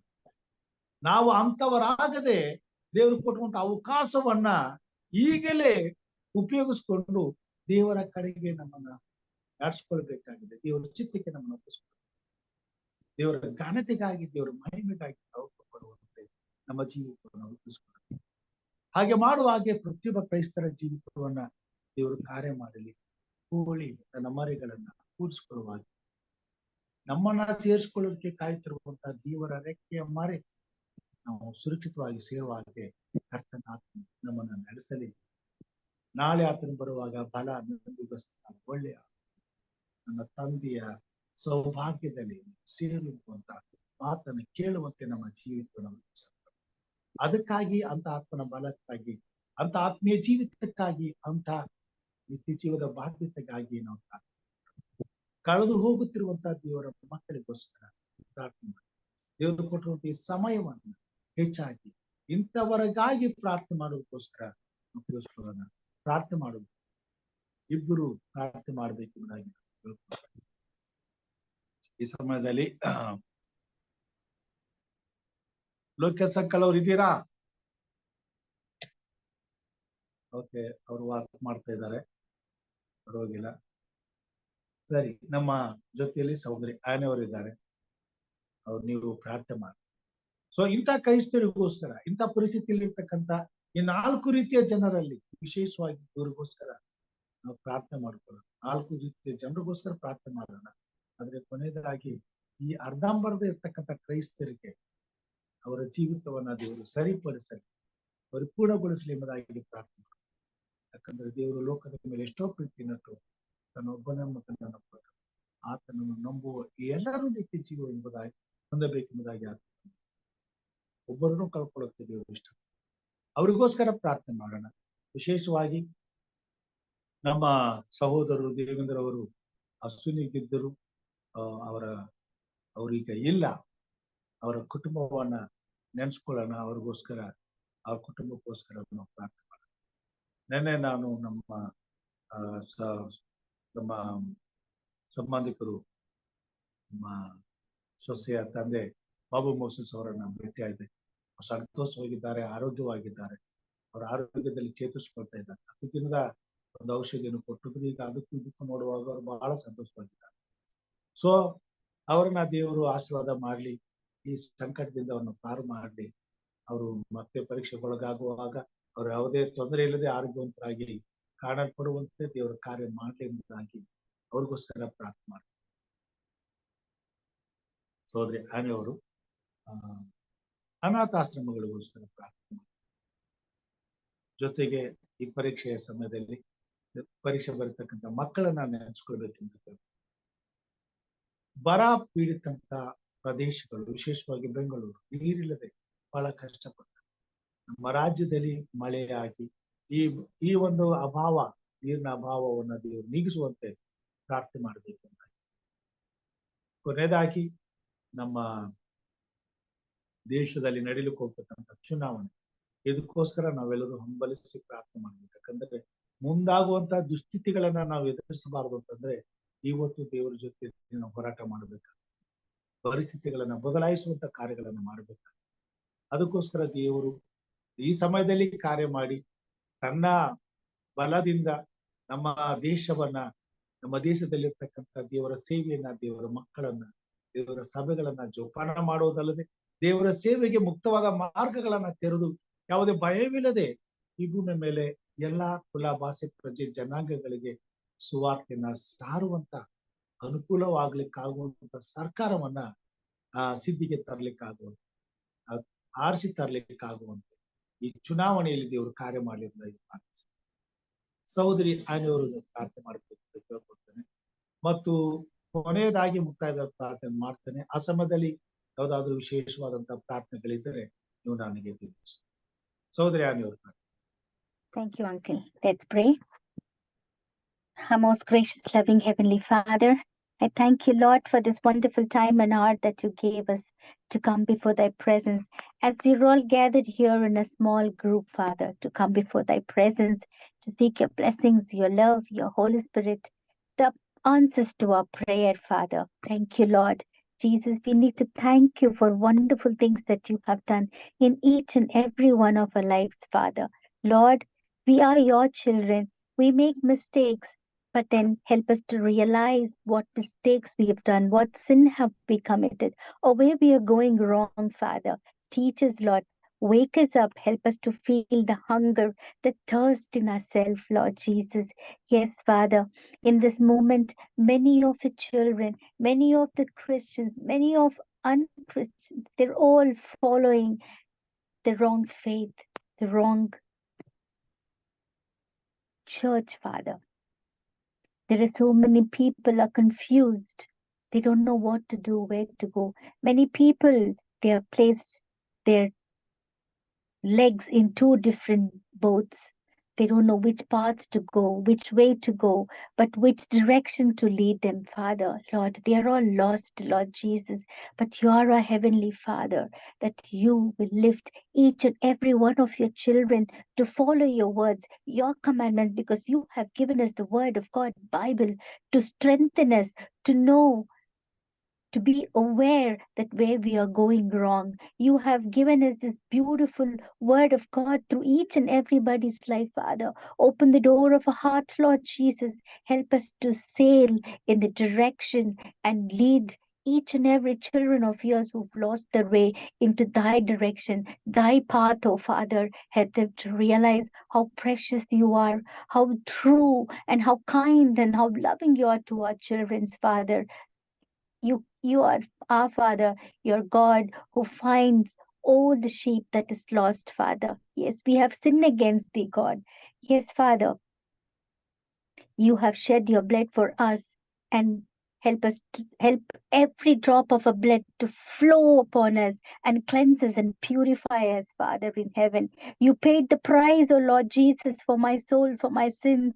Yes, Father, you were condemned, Father, but you set me free. Instead of death due to sin, you gave us, all the children, your life, Father, to shed your blood for us. Thank you, Father in heaven. Thank you, Jesus, for the wonderful blessing that you have given. Lord, I pray for Uncle David and family as he is no more. Be with his family, Father. Strengthen them, Lord Jesus.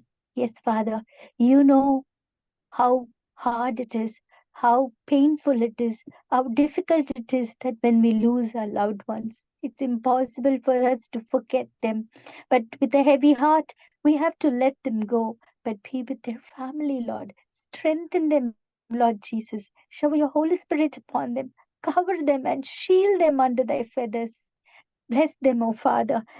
Strengthen their family, Lord. Give them the courage, the strength to bear the loss of the loved ones, Father. Strengthen them, Lord Jesus. I pray for Uncle Bapu Moses, Father. We praise you, Lord Jesus. We thank you, Father, for he is getting recovered from his pain, what he went through, Lord Jesus. Thank you for the wonderful miracles. Thank you for hearing our prayer. Thank you for listening to us, Father. Thank you for to wipe away the tears, and you brought joy to that family, Lord. Thank you, Jesus. Thank you for all the doctors and the nurses who touched him through your power, through your mighty Holy Spirit. Thank you, Jesus. Be with their family, Lord. Strengthen them, help them to have hope as small as faith, as small as mustard seeds, because there is all impossible things are possible through you, Father. Only through you, Jesus, because we have you, Lord.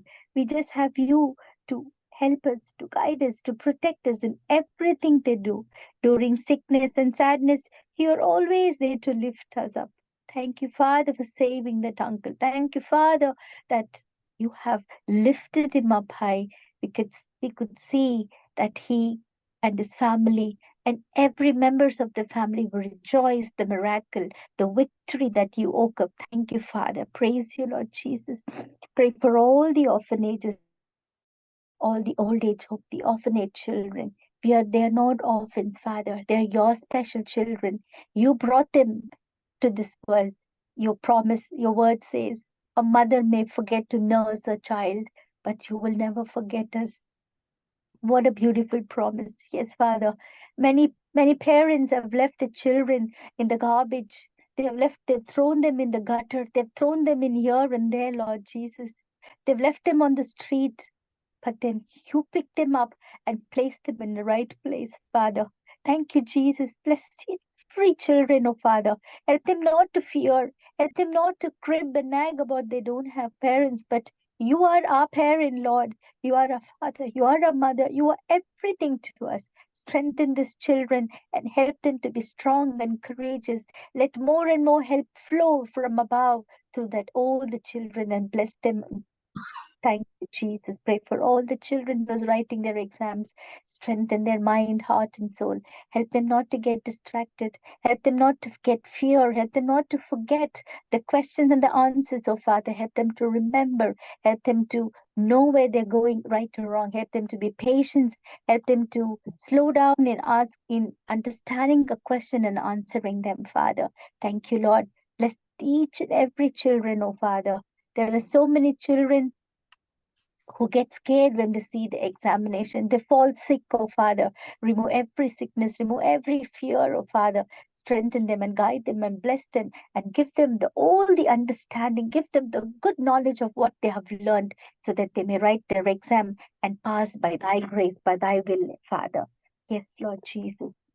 Here, back there in India, Lord, many countries, many states have no water, Father. There is no rain, Lord Jesus. You're the Almighty Father. You said, let there be light, and there was light, Father. You said, let there be firmament, and there was firmament. Just a little word of yours, the entire earth you have created, oh Father. You are you created the sun, moon, and the stars. You have created the heaven and the earth, Lord Jesus, God of life. All good gifts come through you, Father. The breath of life that creates us, Lord Jesus, the fellow creatures that accompany us, Father, save with the saving water is renew and refresh each and every one of them back there, Father. We look to you in the time of need, Lord. Give the earth the water of life, the water to bring forth food for your creatures, Father. Send rain to heal the earth and to cleanse its face. Send rain to calm the weather, calm the heat, Father in heaven. There's so many people, so many animals, and the elder ones, older ones are been suffering with heat stroke, Lord Jesus. Water to quench the thirst, Lord Jesus, the thirsty land, the rain land, Father. Hope for our despair, Lord Jesus. Let faith be born for our doubts, Lord Jesus. Let the rain come, Father. We may know that one more you care for all of us and all the creatures that you have created, Lord. We will please bless at the great name, Father. We declare your faithfulness. We ask you through this, Father in heaven. We live and move. We have our grant us rain, Father, due to a better that's been significantly helped, Lord Jesus. Father, Lord, you are the miracle, Father. You have promised us, Lord Jesus, in Leviticus chapter 26:4 says, I will send you rain in its season, and she grounded with hell with crops and the trees and their fruits. Yes, Father, you are a God. You are the real Jesus Christ. You know the suffering, what people are going through down there, Lord Jesus. Father, bring rain to our parched earth. Please bring peace to our fired hearts, Lord, and send a heart full, hateful thoughts of actions to our Lord Jesus. Let the heart be filled with love, especially now when it becomes a river of water, Lord Jesus, gently falling from the sky onto the dry earth, onto the heated earth, Father. Thank you, Lord Jesus. Let the soil, plants, rock, Father, receive the oceans of love through showers of blessing, Lord Jesus, that bring water, bring rain onto this earth, Father. Thank you, Jesus, for hearing our prayer. Thank you, Father, for every blessing. Pray for the election too, Lord Jesus. Let every people who is going through this election, oh Father, touch your mighty, whole, wounded hands upon them. Help them not to be selfish. Help them not to be self-centered. Help them not to be greedy, or help them not to be anything more, Father. Help them to submit themselves to the children of the society, to the people of the society, the poor people, Father. There are so many poor people on this earth. There's no proper roads, no light, no water. But the politicians help them to win the election for the right purpose, the right reason, Lord Jesus, so that something good, something better the people may face, Lord Jesus. The farmers are suffering. There's no justice, Father. There's so many poor people on this earth, Father in heaven. You are our creator, Lord. We've come to you with the folded hands, with the knees that we bow down, the tears in our eyes, Lord. Father, let every sorrow turn into joy. Bless each and every one of them, Lord. Thank you, Father, for hearing our prayer. Thank you, Lord, for listening. Thank you, Father, for answering, Lord. Thank you, Lord, that you're seeing what we really need on this earth. Thank you for all the blessings. Thank you for the rain that you will shower.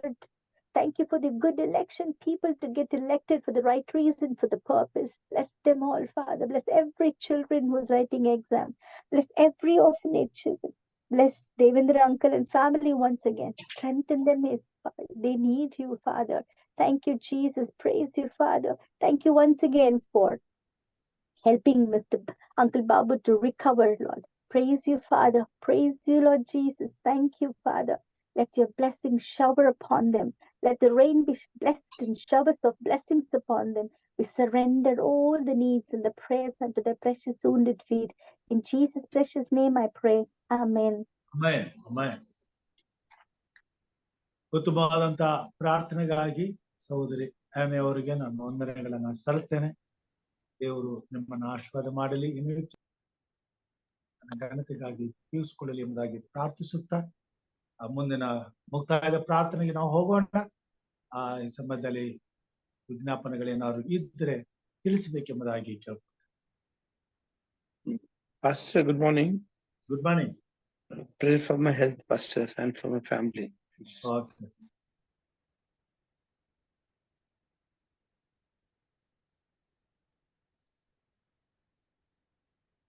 ಮತ್ತೆ ಮಾಡೋಣ. Yep. ಭೂಮಿಯನ್ನು ಅದರಲ್ಲಿ ಇರ್ತಕ್ಕಂಥ ಸಮಸ್ತವನ್ನು ಸೃಷ್ಟಿಸಿ ಸಕಲ ಜೀವಿಗಳಿಗೂ ಒಡೆಯನಾದಂತ ನಮ್ಮ ತಂದೆಯಾದ ದೇವರೇ, ಬೆಳಗಿನ ಜಾವದಲ್ಲಿ ಎಚ್ಚರವಾಗಿದ್ದು ಪ್ರಾರ್ಥಿಸಿ ಕಾರ್ಯಕ್ರಮದಲ್ಲಿ ನಿನ್ನ ಮಕ್ಕಳಾದ ನಾವು ಒಂದು ಸಣ್ಣ ಮಂದಿಯಾಗಿ ಕೂಡಿ ಬಂದು ಕರ್ತನೆ ನಿನ್ನನ್ನು ಘನಪಡಿಸಲು, ನಿನ್ನನ್ನು ಸ್ತುತಿಸಲು, ನಿನ್ನನ್ನು ಆರಾಧಿಸಲು ನಮ್ಮಂತೆ ಇರುವಂತ ನಿನ್ನ ಪ್ರೀತಿಯ ಮಕ್ಕಳ ಹಿತಕ್ಕಾಗಿ ಪ್ರಾರ್ಥಿಸಲು ಈ ಅವಕಾಶವನ್ನ ಕೊಟ್ಟಿದ್ದ ತಂದೆ, ಇದಕ್ಕಾಗಿ ಸ್ತೋತ್ರ. ಕಳೆದ ರಾತ್ರಿ ಹಗಲುಗಳಲ್ಲಿ ನಮ್ಮ ಜೀವವನ್ನ ಕಾಯ್ದು ಕಾಪಾಡಿ ನಿನ್ನ ರೆಕ್ಕೆಯ ಮರೆಯಲ್ಲಿ ಬಚ್ಚಿಟ್ಟು ಈ ಬೆಳಗಿನ ಜಾವದಲ್ಲಿ ನಮ್ಮನ್ನ ಎಚ್ಚರಪಡಿಸಿ ನಿನ್ನ ಪರಿಶುದ್ಧವಾದಂತ ಸಾನ್ನಿಧ್ಯದಲ್ಲಿ ಬಂದು ಸೇರಿ ನಿನ್ನ ದರ್ಶನವನ್ನ ಪಡೆಯುವಂತೆಯೂ ನಿನ್ನ ವಾಕ್ಯಗಳನ್ನ ಕೇಳುವಂತೆಯೂ ಸ್ವಾಮಿ, ನಮ್ಮ ಜೀವಿತದಲ್ಲಿ ನಮ್ಮನ್ನ ನಾವು ಪ್ರಶ್ನೆ ಮಾಡಿಕೊಳ್ಳುವಂತೆಯೂ ಇತರರಿಗಾಗಿ ಬದುಕಲಿಕ್ಕಾಗುವಂತೆಯೂ ಸ್ವಾಮಿ, ಈ ಕೃಪೆಯನ್ನು ನೀನು ನಮಗೆ ಕೊಟ್ಟದಕ್ಕಾಗಿ ನಿನಗೆ ಸ್ತೋತ್ರ. ಈ ದಿನದ ಸಂದೇಶಕ್ಕಾಗಿ ನಿನಗೆ ಸ್ತೋತ್ರ ಸ್ವಾಮಿ. ಹೀಗೆ ನಿನ್ನ ಮಕ್ಕಳಾದ ನಮ್ಮನ್ನು ದಿನನಿತ್ಯವೂ ಬೆಳಗು ಎಚ್ಚರಪಡಿಸಿ ನಮಗೆ ನಾವು ತಿಳಿಯಬೇಕಾದಂತ ಶಿಕ್ಷಣವನ್ನ ನಮಗೆ ತಿಳಿಸಿ, ನಾವು ಕಲಿಯಬೇಕಾದಂತ ಬುದ್ಧಿಯನ್ನು ನಮಗೆ ಕಲಿಸಿ, ನಾವು ನಡೆಯಬೇಕಾದ ಮಾರ್ಗವನ್ನ ಬೋಧಿಸಿ ಉಪದೇಶಿಸಿ ನಿನ್ನ ಸನಾತನ ಮಾರ್ಗದಲ್ಲಿ ನಮ್ಮನ್ನು ನಡೆಸು ಸ್ವಾಮಿ. ಅಂತ್ಯದಲ್ಲಿ ಕರ್ತನೆ 30ರಷ್ಟು 60ರಷ್ಟು 100ರಷ್ಟು ಫಲ ಕೊಡುವಂತ ಉತ್ತಮವಾದಂತ ನೆಲವಾಗಿ ನಾವಿರುವಂತೆ ಕಾರ್ಯ ಮಾಡಬೇಕೆಂಬುದಾಗಿ ಬೇಡ್ತೀನಿ ಸ್ವಾಮಿ. ತಲೆಬಾಗಿ ಬಂದಿರುವಂತ ನಿನ್ನ ಮಂದಿಯನ್ನು ಆಶೀರ್ವದಿಸು. ಪ್ರತಿಯೊಬ್ಬ ನಿನ್ನ ಮಕ್ಕಳ ಕುಟುಂಬಗಳನ್ನು ಆಶೀರ್ವದಿಸು, ಆರೋಗ್ಯದಿಂದ ತುಂಬಿಸು ರಾಜ. ವಿಶೇಷವಾಗಿ ಸ್ವಾಮಿ ಹಿರಿಯರಂತ ಪ್ರೇಮ ಕೋಲ್ಕರ್ ಅವರನ್ನ ಮುಟ್ಟು ಅವ್ರನ್ನ ಬಲಪಡಿಸು, ಗುಣಪಡಿಸು, ಆರೋಗ್ಯದಿಂದ ತುಂಬಿಸು, ಸ್ವಸ್ಥಪಡಿಸು. ಅವರ ದೇಹಕ್ಕೆ ಬೇಕಾದ ಬಲಾಧಿಕೆಗಳನ್ನ, ಸುಕ್ಷೇಮವನ್ನ, ಸಮಾಧಾನವನ್ನು ಕೊಟ್ಟು ಎಲ್ಲ ಚಿಂತೆ, ನೋವು, ದುಃಖ, ಭಾರ, ಭಯಗಳಿಂದ ಬಿಡುಗಡೆ ಮಾಡಿ ಸಮಾಧಾನ, ಸುಕ್ಷೇಮ, ನೆಮ್ಮದಿ, ತೃಪ್ತಿಯನ್ನು ದಯಪಾಲಿಸಿ ಅವರ ದೇಹವನ್ನು ಸದೃಢಗೊಳಿಸಿ ನಿನ್ನ ಸೇವೆಗೆ ಇನ್ನಷ್ಟು ಬಲವಾಗಿ ಅವರನ್ನು ಉಪಯೋಗಿಸಿಕೊಳ್ಳಬೇಕೆಂದು ಬೇಡ್ತೇನೆ. ಕುಟುಂಬ, ಮಕ್ಕಳು, ಮೊಮ್ಮಕ್ಕಳನ್ನ, ಸೊಸೆಯಂದರನ್ನ ಆಶೀರ್ವದಿಸಿ ಅಭಿವೃದ್ಧಿಪಡಿಸಿ ನಿನ್ನ ಮಹಿಮೆಗೋಸ್ಕರ ಉಪಯೋಗಿಸಿಕೊಳ್ಳಬೇಕೆಂದು ಬೇಡ್ತೇನೆ ಸ್ವಾಮಿ. ಅವ್ರಿಗಾಗಿ ಮಾಡಿದ ಎಲ್ಲ ಮೇಲಿಗಾಗಿ ಸ್ತೋತ್ರಪ್ಪ. ನಿನ್ನ ಕೃಪೆ ಅವರ ಮೇಲೆ ಸ್ವಾಮಿ. ಹಿರಿಯ ಇವಳಿ ನಮ್ಮವ್ರನ್ನ ಆಶಿಸು, ಆರೋಗ್ಯದಿಂದ ತಿಳಿಸು, ಅವ್ರಿಗೆ ಸುಕ್ಷೇಮ, ಸಮಾಧಾನ ಕೊಟ್ಟಂತ ಕುಟುಂಬ ಮಕ್ಕಳನ್ನ ಆಶಿಸು. ಮುಪ್ಪಿನ ಆರಂಭದಲ್ಲಿ ಅವರು ನಿನ್ನನ್ನು ಸೇವಿಸುವಾಗ, ಕೊಂಡಾಡುವಾಗ, ಪ್ರಾರ್ಥಿಸುವಾಗ ಎಚ್ಚರವಾಗಿದ್ದು ಸ್ವಾಮಿ ನಿನಗೋಸ್ಕರ ಕಾಯುತ್ತಿರುವಾಗ ಅವರನ್ನು ಇನ್ನೂ ಹೆಚ್ಚಿನ ರೀತಿಯಲ್ಲಿ ಬಲಪಡಿಸಿ ಆರೋಗ್ಯ ಸುಕ್ಷೇಮಗಳನ್ನು ಕೊಟ್ಟು ನಿನ್ನ ಸೇವೆಯಲ್ಲಿ ಉಪಯೋಗಿಸುತ್ತಂತೆ. ಹಿರಿಯಂತ ಲೋಕೇಶ್ವರ ಪ್ರಾರ್ಥನೆಯನ್ನು ಬಲಪಡಿಸು, ಆರೋಗ್ಯದಿಂದ ತಿಳಿಸು ಸ್ವಾಮಿ. ಅವ್ರ ಕುಟುಂಬ, ಮಕ್ಕಳು, ಮೊಮ್ಮಕ್ಕಳನ್ನ ಆಶಿಸು, ಅವರ ಕೆಲಸಗಳನ್ನ ಆಶಿಸು, ಸೇವೆಯನ್ನು ಆಶಿಸು. ನಿನ್ನ ಸೇವೆಯಲ್ಲಿ ಇನ್ನೂ ಹೆಚ್ಚಿನ ರೀತಿಯಲ್ಲಿ ಅವರನ್ನ ಉಪಯೋಗಿಸುವ ಮಹಿಮೆ. ಸಹೋದರ ಡೇವಿಡ್ಗೋಸ್ಕರ ಪ್ರಾರ್ಥನೆ, ಅವರ ಕೊರತೆಯನ್ನು ನೀಗಿಸಿ, ಅವರ ಸಮಸ್ಯೆಯನ್ನು ದೂರ ಮಾಡು. ಪರೀಕ್ಷೆ ಬರ್ತಕ್ಕಂಥ ಮಕ್ಕಳ ಜೊತೆಲಿದ್ದವರು ಉನ್ನತವಾದ ಗುರಿ ಮುಟ್ಟುವಂತೆ ಕಾರ್ಯ ಮಾಡು. ಅವರ ಭವಿಷ್ಯಕ್ಕೆ ನಿನ್ನ ಆಧಾರವಾಗಿದ್ದು ನಿನ್ನ ಭಯಭಕ್ತಿಯನ್ನು ನಡೆಸು, ನೀತಿ ಆಶೀರ್ವಾದಗಳಿಂದ ತುಂಬಿಸು, ನಿತ್ಯ ರಾಜ್ಯಕ್ಕೆ ಸಿದ್ಧಪಡಿಸು ಸ್ವಾಮಿ. ಸಹೋದರಿ ರಾಜೇಶ್ವರ ಪ್ರಾರ್ಥನೆ ಸ್ವಾಮಿ, ಅವರ ಪ್ರಾರ್ಥನಾ ವೀರರಾಗಿ ನಿನ್ನ ಸನ್ನಿಧಾನದಲ್ಲಿ ನಿನ್ನನ್ನು ಸ್ತುತಿಸುತ್ತಾ ಕೊಂಡಾಡುತ್ತಾ ಹೆಚ್ಚು ಕಾಲ ನಿನ್ನ ವಾಕ್ಯದ ಬಳಿಯಲ್ಲಿ ಪ್ರಾರ್ಥನೆಯಲ್ಲಿ ಕಲಿಯುವಾಗೆ ನಿನ್ನ ಕೃಪೆ ಅವರ ಮೇಲೆ ಸ್ವಾಮಿ. ಅವರೆಲ್ಲ ಇಷ್ಟಾರ್ಥಗಳನ್ನು ನೆರವೇರಿಸಿ ಅವರ ಮಕ್ಕಳ ಭವಿಷ್ಯವನ್ನು ರೂಪಿಸಿ, ಮುಟ್ಟಬೇಕಾದ ಗುರಿ ಮುಟ್ಟಿಸಿ, ಸೇರಬೇಕಾದ ಸ್ಥಳವನ್ನು ಸೇರಿಸಿ, ಅವರ ಜೀವಿತದಲ್ಲಿ ಬೇಕಾದಂತ ಎಲ್ಲ ಆಶೀರ್ವಾದಗಳನ್ನ ಪಡೆದುಕೊಂಡವರಾಗಿ ಯಾವುದೇ ಕೊರತೆ ಇಲ್ಲದೆ ಬದುಕುತ್ತಾ ನಿನ್ನ ರಾಜ್ಯಕ್ಕಾಗಿ ದುಡಿಯುವಂತ ಸೌಭಾಗ್ಯವನ್ನ ಆ ಕುಟುಂಬದಲ್ಲಿ ಎಲ್ಲರಿಗೂ ಅನುಗ್ರಹಿಸು ಸ್ವಾಮಿ. ಮಗಳ ಜೀವಿತನ ಆಶೀರ್ವದಿಸು. ಅವರೆಲ್ಲ ಪ್ರಾರ್ಥನೆಗಳನ್ನ ನೀನು ವಿಜ್ಞಾಪನೆಗಳನ್ನು ಆಲಿಸಿ ಸುಧುತ್ರವನ್ನು ದಯಪಾಲಿಸು ಸ್ವಾಮಿ. ವಿಶೇಷವಾಗಿ ಮಗಳಾದಂತ ಆನೆಯವರಿಗೂ ಪ್ರಾರ್ಥನೆ, ಯಜಮಾನರಿಗಾಗಿ ಸ್ತೋತ್ರ, ತಾಯಿಗಾಗಿ ಸ್ತೋತ್ರ, ಅವರಿಗಾಗಿ ಸ್ತೋತ್ರ ಸ್ವಾಮಿ. ಅವರನ್ನು ಬಲಪಡಿಸಿದಿ, ಆಶೀರ್ವದಿಸಿದಿ, ಆರೋಗ್ಯದಿಂದ ತುಂಬಿಸಿದಿ, ನಿನ್ನ ಸೇವೆಯಲ್ಲಿ ಎಚ್ಚರಪಡಿಸುತ್ತಿ, ಉಪಯೋಗಿಸಿಕೊಳ್ಳುತ್ತಿ. ಅವ್ರು ಕೊಟ್ಟಂತಹ ಸ್ವಾಮಿ ಎಲ್ಲಾ ವರಗಳನ್ನ ನಿನ್ನ ಮಹಿಮೆಗಾಗಿ ಉಪಯೋಗಿಸಲು ಅವಕಾಶಗಳನ್ನು ಕೊಟ್ಟು ಅವ್ರನ್ನ ಉಪಯೋಗಿಸ್ತಾ ಇದ್ದಿ. ನಿನ್ನ ಸೇವೆಯಲ್ಲಿ ಅವ್ರನ್ನ ಅಭಿವೃದ್ಧಿ ಪಡಿಸ್ತಾ ಇದ್ದಿದ್ದಕ್ಕಾಗಿ ಸ್ತೋತ್ರ.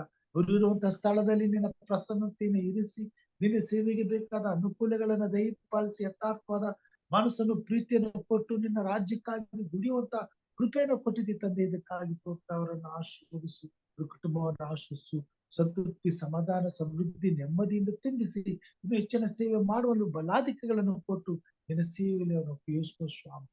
ವಿಶೇಷವಾಗಿ ಸ್ವಾಮಿ ಕೂಟದಲ್ಲಿ ಭಾಗವಹಿಸುವಂತ ಪ್ರತಿಯೊಬ್ಬ ಸಹೋದರ ಸಹೋದರಿಯರನ್ನು ಸ್ತುತಿಸುತ್ತೇನೆ.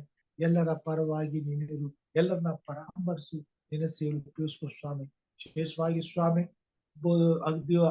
ಅಗಲಿ ಹೋದಂತ ಬೋಧಕರಾದಂತ ದೇವೇಂದ್ರ ಅವರ ಕುಟುಂಬಕ್ಕಾಗಿ ಪ್ರಾರ್ಥಿಸ್ತೇವೆ. ಅವರ ಕುಟುಂಬದವರನ್ನು ಆಶೀರ್ವದಿಸು, ಅವರಿಗೆ ಬಲವಾಗು, ಶಕ್ತಿಯಾಗು, ಅವರ ಕೊರತೆಯನ್ನ ನೀನು ನೀಗಿಸು. ಅವರ ಕುಟುಂಬದ ಯಜಮಾನನಾಗಿದ್ದುಕೊಂಡು ಅವರ ಹೆಂಡತಿ ಮಕ್ಕಳನ್ನು ಆಶ್ವಾಸಿ ಅವರ ಮುಂದೆ ಮುಟ್ಟಬೇಕಾದ ಗುರಿ ಮುಟ್ಟಿಸು. ಕೊರತೆ ಇಲ್ಲದೆ, ಭಯವಿಲ್ಲದೆ ನಿನ್ನ ಸಾನ್ನಿಧಾನದಲ್ಲಿ ಸಮೃದ್ಧಿಯಿಂದ ಜೀವಿಸಲು ಬೇಕಾದ ಆಶೀರ್ವಾದಗಳನ್ನು ಅವರಿಗೆ ಕೊಟ್ಟಂತ ಮಕ್ಕಳನ್ನ ಜ್ಞಾನವಂತರನ್ನಾಗಿ, ಬುದ್ಧಿವಂತರನ್ನಾಗಿ ಮಾಡು, ನಿನ್ನ ಸೇವಕರನ್ನಾಗಿ ಮಾಡು. ನಿನ್ನ ಸೇವೆಯಲ್ಲಿ ಸ್ವಾಮಿ ಅವ್ರು ಮಾಡಿದಂತ ಸೇವೆಗಾಗಿ ಸ್ತೋತ್ರ ಸ್ವಾಮಿ. ನೀನು ಬರುವಂತ ಸಮಯದಲ್ಲಿ ಅವ್ರನ್ನ ನೆನೆಸ್ಕೋಬೇಕಾಗ್ತಾನೆ. ವಿಶೇಷವಾಗಿ ಹಿರಿಯರಂತ ಬಾಬಾ ಮೋಸಸ್ ಅವ್ರಿಗೋಸ್ಕರ ಸ್ವಾಮಿ, ಅವ್ರು ನೀನು ಮುಟ್ಟಿದಿ, ಗುಣಪಡಿಸಿದಿ. ನಮ್ಮೆಲ್ಲರ ಪ್ರಾರ್ಥನೆಯ ಬಲವನ್ನ ನೀನು ಅವರ ಮೇಲೆ ಅತ್ಯಧಿಕವಾಗಿ ಅನುಗ್ರಹ ಮಾಡಿದಿ ತಂದೆ. ಇದಕ್ಕಾಗಿ ನಿನಗೆ ಸ್ತೋತ್ರ. ಅವರ ಶರೀರದಲ್ಲಿ ಸಂಪೂರ್ಣವಾದ ಸ್ವಸ್ಥತೆಯನ್ನು ಕೊಟ್ಟು, ಅವ್ರ ಹೃದಯದಲ್ಲಿರ್ತಕ್ಕಂಥ ಎಲ್ಲ ಬ್ಲಾಕೇಜ್ಗಳನ್ನ ತೆಗೆದುಹಾಕಿ, ಮತ್ತೆ ಪರೀಕ್ಷೆ ಮಾಡುವಾಗ ಸ್ವಾಮಿ ಯಾವುದೇ ರೀತಿಯಾದಂತ ಬ್ಲಾಕೇಜ್ ಇಲ್ಲದಂತೆ ಅವರು ಸ್ವಸ್ಥರಾಗುವಂತೆ ಕಾರ್ಯ ಮಾಡು ಸ್ವಾಮಿ. ಅವರು ಒಂದೇ ಒಂದು ಕೇಳ್ಕೊಂಡಿದ್ದಾರೆ, ಆಪರೇಷನ್ ಇಲ್ಲದೆ ಗುಣವಾಗುವಂತೆ ದೇವರು ನನ್ನಲ್ಲಿ ಕಾರ್ಯ ಮಾಡಲಿ ಎಂಬುದಾಗಿ ಈ ಆಶೆಯನ್ನ ಸ್ವಾಮಿ ನಿನ್ನ ಮುಂದೆ ವ್ಯಕ್ತಪಡಿಸುತ್ತೇವೆ. ನಿನಗೆ ಅಸಾಧ್ಯವಾದದ್ದು ಯಾವುದಿಲ್ಲ. ಅವರು ಭಯ ಪಡ್ತಿದ್ದಾರೆ ಸ್ವಾಮಿ, ಅವರನ್ನು ಗುಣಪಡಿಸು, ಆರೋಗ್ಯದಿಂದ ತುಂಬಿಸು, ನಿರ್ಭಯವಾಗಿ ಬದುಕಲು ನಿನ್ನ ಸೇವೆ ಉಪಯೋಗಿಸಲ್ಪಡಲು ನಿನ್ನ ಕೊಟ್ಟಂತ ಉತ್ತಮವಾದಂತ ತಲಾಂತನ ನಿನ್ನ ಗಣತಿಗಾಗಿ ಉಪಯೋಗಿಸಲು ಅವಕಾಶಗಳನ್ನು, ಕೃಪೆಯನ್ನು ಅನುಗ್ರಹಿಸಿ, ದೀರ್ಘಾಯುಷ್ಯವನ್ನು ದಯಪಾಲಿಸಿ, ನಿನ್ನ ಸನ್ನಿಧಾನದಲ್ಲಿ ಕುಟುಂಬ ಮಕ್ಕಳೊಟ್ಟಿಗೆ ಸಭೆಯಲ್ಲಿ ನಿನ್ನನ್ನು ಆರಾಧಿಸುವಂತ ಸೌಭಾಗ್ಯ ಕೊಡಪ್ಪ. ಕೇಳಿನಿಂದ ತಪ್ಪಿಸಿ ಕಾಪಾಡು. ಇಂಥ ಎಷ್ಟೋ ಮಕ್ಕಳಿದ್ದಾರೆ, ಅವರೆಲ್ಲ ನಿನ್ನ ಸ್ತುತಿಸ್ತೇನೆ. ಕ್ಯಾನ್ಸರ್ ಕಾಯಿಲೆಯಲ್ಲಿ ಬೆಳ್ತಕ್ಕಂಥವ್ರು, ಹಾರ್ಟ್ ಪ್ರಾಬ್ಲಮ್ ಅಲ್ಲಿ ಬೆಳ್ತಕ್ಕಂಥವ್ರು, ಇನ್ನು ಅನೇಕ ವಿಧವಾದಂತ ಸ್ವಾಮಿ ಗುಣವಾಗಲಾರದಂತ ಪರಿಸ್ಥಿತಿಯಲ್ಲಿ ಸಿಕ್ಕಿಕೊಂಡಿರುವಂತ ಮಕ್ಕಳನ್ನ ನಿನ್ನ ಕೃಪಾಸ್ತ ತಪ್ಪಿಸ್ತೇನೆ. ದೇವರೇ, ನಿನಗೆ ಎಲ್ಲವೂ ಸಾಧ್ಯ, ನಾವು ಅದನ್ನ ನಂಬುತ್ತೇವೆ. ಅದಕ್ಕಾಗಿ ಇಂಥ ಮಕ್ಕಳನ್ನ ನಿನ್ನ ಕೃಪಾ ಸನ್ನಿಧಾನಕ್ಕೆ ಪ್ರಾರ್ಥನೆ ವಿಜ್ಞಾಪನೆಗಳಿಂದ ತರುತ್ತೇವೆ ಸ್ವಾಮಿ. ನೀನು ನಮ್ಮ ಪ್ರಾರ್ಥನೆ ವಿಜ್ಞಾಪನೆಗಳನ್ನ ಲಾಲಿಸಿ, ನೀನು ಅವ್ರನ್ನ ಮುಟ್ಟಿ ವಾಸಿ ಮಾಡುವುದರ ಮುಖಾಂತರವಾಗಿ ನಮಗೆ ಸದುತ್ತರವನ್ನ ದಯಪಾಲಿಸಬೇಕೆಂದು ಬೇಡ್ತೇವೆ ಸ್ವಾಮಿ. ನಮ್ಮೆಲ್ಲರಿಗ ಆರೋಗ್ಯವನ್ನು, ನಮ್ಮೆಲ್ಲರ ಕ್ಷೇಮವನ್ನು, ನಮ್ಮೆಲ್ಲರಿಗೆ ಬೇಕಾದ ಹಿತವನ್ನು, ಖುಷಿಯನ್ನು, ಸಂತೋಷವನ್ನು, ಸಮಾಧಾನವನ್ನು, ಸೇವೆಯನ್ನು, ಆರಾಧನೆಯನ್ನು ನಮಗೆ ಅನುಗ್ರಹಿಸ್ತಾ ಬಂದಿದೆ. ಇದಕ್ಕಾಗಿ ನಿನಗೆ ಸ್ತೋತ್ರ. ಇನ್ನು ಹೆಚ್ಚಿನ ರೀತಿಯಲ್ಲಿ ಸೇವೆ ಮಾಡಲು ಬಲಾಧಿಕಗಳನ್ನ, ಸುರಕ್ಷತೆ, ಸುಕ್ಷೇಮವನ್ನು ಕೊಟ್ಟು ಸೈತಾನ ಕಾರ್ಯಗಳನ್ನ ಲಯಪಡಿಸಿ, ಯೇಸು ಕ್ರಿಸ್ತನ ನಾಮದಲ್ಲಿ ದಿನನಿತ್ಯವೂ ನಮಗೆ ಜಯವನ್ನು ಅನುಗ್ರಹಿಸು ಸ್ವಾಮಿ. ಕೂಡಿ ಬಂದಿರುವಂತೆ ನಿನ್ನ ಮಂದಿಯನ್ನು ಆಶೀರ್ವದಿಸು. ಈ ಕಾರ್ಯಕ್ರಮದ ಮುಖಾಂತರವಾಗಿ ನಿನ್ನ ವಾಕ್ಯವನ್ನು ಕೇಳುವಂತೆ ನಿನ್ನ ಮಕ್ಕಳನ್ನು ಆಶೀರ್ವದಿಸು. ಆತ್ಮನ ಬಲದಿಂದ ಅಭಿಷೇಕಿಸು. ನನ್ನನ್ನು ಕುಟುಂಬ ಮಕ್ಕಳು, ಮೊಮ್ಮಕ್ಕಳು, ಸೊಸೆಯಿಂದ ಆಶೀರ್ವದಿಸು. ಆತ್ಮನ ಬಲದಿಂದ ತುಂಬಿಸಿ ನಿನ್ನ ಘನವುಳ್ಳ ಸೇವೆಯಲ್ಲಿ ಹೀಗೆ ಇನ್ನೂ ಹೆಚ್ಚಿನ ರೀತಿಯಲ್ಲಿ ಉಪಯೋಗಿಸಿಕೊಂಡು ಮಹಿಮೆ ಹೊರುತ್ತಾ ಬರಬೇಕೆಂಬುದಾಗಿ ನಮಗೋಸ್ಕರ ಕಲ್ವಾರಿ ಶಿಲುಬೆ ಮೇಲೆ ಪ್ರಾಣ ನೀಡಿದ ನಮ್ಮ ರಕ್ಷಕನು, ನಿನ್ನ ಮುದ್ದು ಮಗನೂ ಆಗಿರುವ ನಜರೇತಿನ ಯೇಸು ಸ್ವಾಮಿ ಹೆಸರಿನಲ್ಲಿ ತಾಳ್ಮೆಯಿಂದಲೂ ವಿನೀತಿಯಿಂದಲೂ ಬೇಡಿ ಹೊಂದಿದ್ದೇನೆ ನಮ್ಮ ತಂದೆಯೇ, ಆಮೇನ್. ಪರಲೋಕದಲ್ಲಿರುವ ನಮ್ಮ ತಂದೆಯೇ, ನಿನ್ನ ನಾಮವು ಪರಿಶುದ್ಧವೆಂದು ಎಣಿಸಲ್ಪಡಲಿ, ನಿನ್ನ ರಾಜ್ಯವು ಬರಲಿ, ನಿನ್ನ ಚಿತ್ತವು ಪರಲೋಕದಲ್ಲಿ ನೆರವೇರುವ ಪ್ರಕಾರ ಭೂಲೋಕದಲ್ಲಿ ನೆರವೇರಲಿ. ನಮ್ಮ ಅನುದಿನದ ಆಹಾರವನ್ನು ಇವತ್ತು ದಯಪಾಲಿಸಿಕೊಡು. ಮಾಡುವುದನ್ನು ನಾವು ಕ್ಷಮಿಸಿದಂತೆ ನಮ್ಮ ತಪ್ಪುಗಳನ್ನು ಕ್ಷಮಿಸು. ನಮ್ಮನ್ನು ಶೋಧನೆಯೊಳಗೆ ಸೇರಿಸದೆ ಕೇಡಿನಿಂದ ತಪ್ಪಿಸು. ರಾಜ್ಯವು, ಬಲವು, ಮಹಿಮೆಯು ಸದಾಕಾಲ ನಿನ್ನದೇ ಸ್ವಾಮಿ, ಆಮೇನ್. ನಮ್ಮ ತಂದೆಯಾದ ದೇವರ ಪ್ರೀತಿಯು, ನಮ್ಮ ರಕ್ಷಕನಾದಂತ ಯೇಸು ಕ್ರಿಸ್ತನ ಕೃಪೆಯು, ಪರಿಶುದ್ಧಾತ್ಮ ದೇವರ ಅನುನೈತಿಕ ಸಹವಾಸ ಈಗಲೂ ಯಾವಾಗಲೂ ನಿರಂತರವೂ ಕೂಡಿ ಬಂದಿರುವಂತಹ ನಿನ್ನ ಮಂದಿಯ ಸಗಡ, ವಾಕ್ಯವನ್ನು ಕೇಳುವಂತ ಎಲ್ಲಾ ನಿನ್ನ ಭಕ್ತರ ಸಗಡ ಈಗಲೂ ಯಾವಾಗಲೂ ಸದಾ ಕಾಲ ನೆಲೆಯಾಗಿರ್ಲಿ ಸ್ವಾಮಿ, ಆಮೇನ್. Amen. Praise God. ಉತ್ತಮವಾದಂತಹ ಪ್ರಾರ್ಥನೆಗಾಗಿ ನಿಮ್ಮೆಲ್ಲರ ಸಹಕಾರಿಗಳಿಗಾಗಿ ದೇವರ ನಾಮಕ್ಕೆ ಕೋಟಿ ಕೋಟಿ ಸ್ತೋತ್ರಗಳನ್ನು ಸಲ್ಲಿಸ್ತಾ ಎಲ್ಲರಿಗೂ ವಂದನೆಗಳನ್ನು ಸಲ್ಲಿಸ್ತೇನೆ. ದೇವರು ಅದ್ಭುತಕರವಾಗಿ ಈ ಕಾರ್ಯಕ್ರಮದಲ್ಲಿ ನಮ್ಮನ್ನು ನಡೆಸ್ತಾ ಇದ್ದಾರೆ. ಹೀಗೆ ಇನ್ನೂ ಹೆಚ್ಚಿನ ರೀತಿಯಲ್ಲಿ ನಮ್ಮನ್ನು ನಡೆಸಿ ಉಪಯೋಗಿಸಿಕೊಳ್ಳಲಿ. ಆತನ ಮಹಿಮೆಗಾಗಿ ಪ್ರತಿದಿನ ಆತನ ಬಳಿಗೆ ಬರುವಂತೆ ನಮ್ಮನ್ನು ಎಚ್ಚರಪಡಿಸಲಿ, ಕಾರ್ಯ ಮಾಡಲಿ ಎಂಬುದಾಗಿ ಪ್ರಾರ್ಥಿಸುತ್ತಾ ಎಲ್ಲರಿಗೂ ಶುಭವನ್ನು ಕೋರುತ್ತಾ ವಂದನೆಗಳನ್ನು ಸಲ್ಲಿಸ್ತೇನೆ. ದೇವರು ನಮ್ಮೆಲ್ಲರನ್ನ ಆಶೀರ್ವದಿಸಲಿ. Thank you, Uncle. Thank you. Thank you, ಅಷ್ಟು ಒಳ್ಳೆ thank you, ಮೆಸೇಜ್ Hannah. ಕೊಟ್ಟಿದ್ದೀರಾ ಇವತ್ತು. Thank you, Thank you very Anuma. much. Good prayer, nice prayer. Pastor, Thank thank you you, for Aunty. good Thank you, message. Aunty. So ನಾಳೆ ಸಾಯಂಕಾಲ ನಮ್ಮ ಸಭೆಯಲ್ಲಿ online prayer ಇರ್ತದೆ. ಅದಕ್ಕೋಸ್ಕರ ನಿಮ್ಮ ಪ್ರಾರ್ಥನೆಯಲ್ಲಿ ನೆನೆಸ್ಕೊಳ್ರಿ. ಸೊ ಎಲ್ಲಾ ಖಂಡಿತ. ಸಮಸ್ಯೆಗಳಿಗಾಗಿ ಪ್ರಾರ್ಥನೆ ಮಾಡ್ತಾ ಇರ್ತೀನಿ. ಮತ್ತೆ ನಾಳೆ ನಮ್ಮ ಕೋಲಾರ ಚಿಂತಾಮಣಿ ರೀಜನ್ ಅಲ್ಲಿ ಆರ್ಡಿನೇಷನ್ಸ್, ಬೋಧಕರ ಆರ್ಡಿನೇಷನ್ಸ್ ನಡೀತಾ ಇದೆ. ಅದು ಯಾವ ತೊಂದರೆ ಆಗಿದೆ, ಅದು ಒಳ್ಳೆ ರೀತಿಯಲ್ಲಿ ನಡೆಯುವ ಹಾಗೆ ಪ್ರಾರ್ಥನೆ ನಡೆಸ್ಕೋಬೇಕು. ಅದನ್ನ ಹೇಳ್ಬೇಕು, ನಾನು ಮರ್ತು ಬಿಟ್ಟೆ ನಾನು. ಸೊ ದಯಮಾಡಿ ಅದನ್ನ ನಿಮ್ಮ ಕುಟುಂಬದ ಪ್ರಾರ್ಥನೆ ನಡೆಸ್ಕೋಬೇಕು ಅಂತಾಗಿ. ಸರಿ. ರಾಜೇಶ್ವರಿ ಅಮ್ಮ, ನಾಳೆ ನೀವು ತಗೊಳಕ್ಕಾಗತ್ತಾ? ನಾಳೆ ಪಾಸ್ಟರ್. ಹಾ, ಸರಿ. ಓಕೆ ಪಾಸ್ಟರ್, ಒಂದು ಕಾಲ್ ಮಾಡ್ರಿ ಸಾಕು. ಓಕೆ.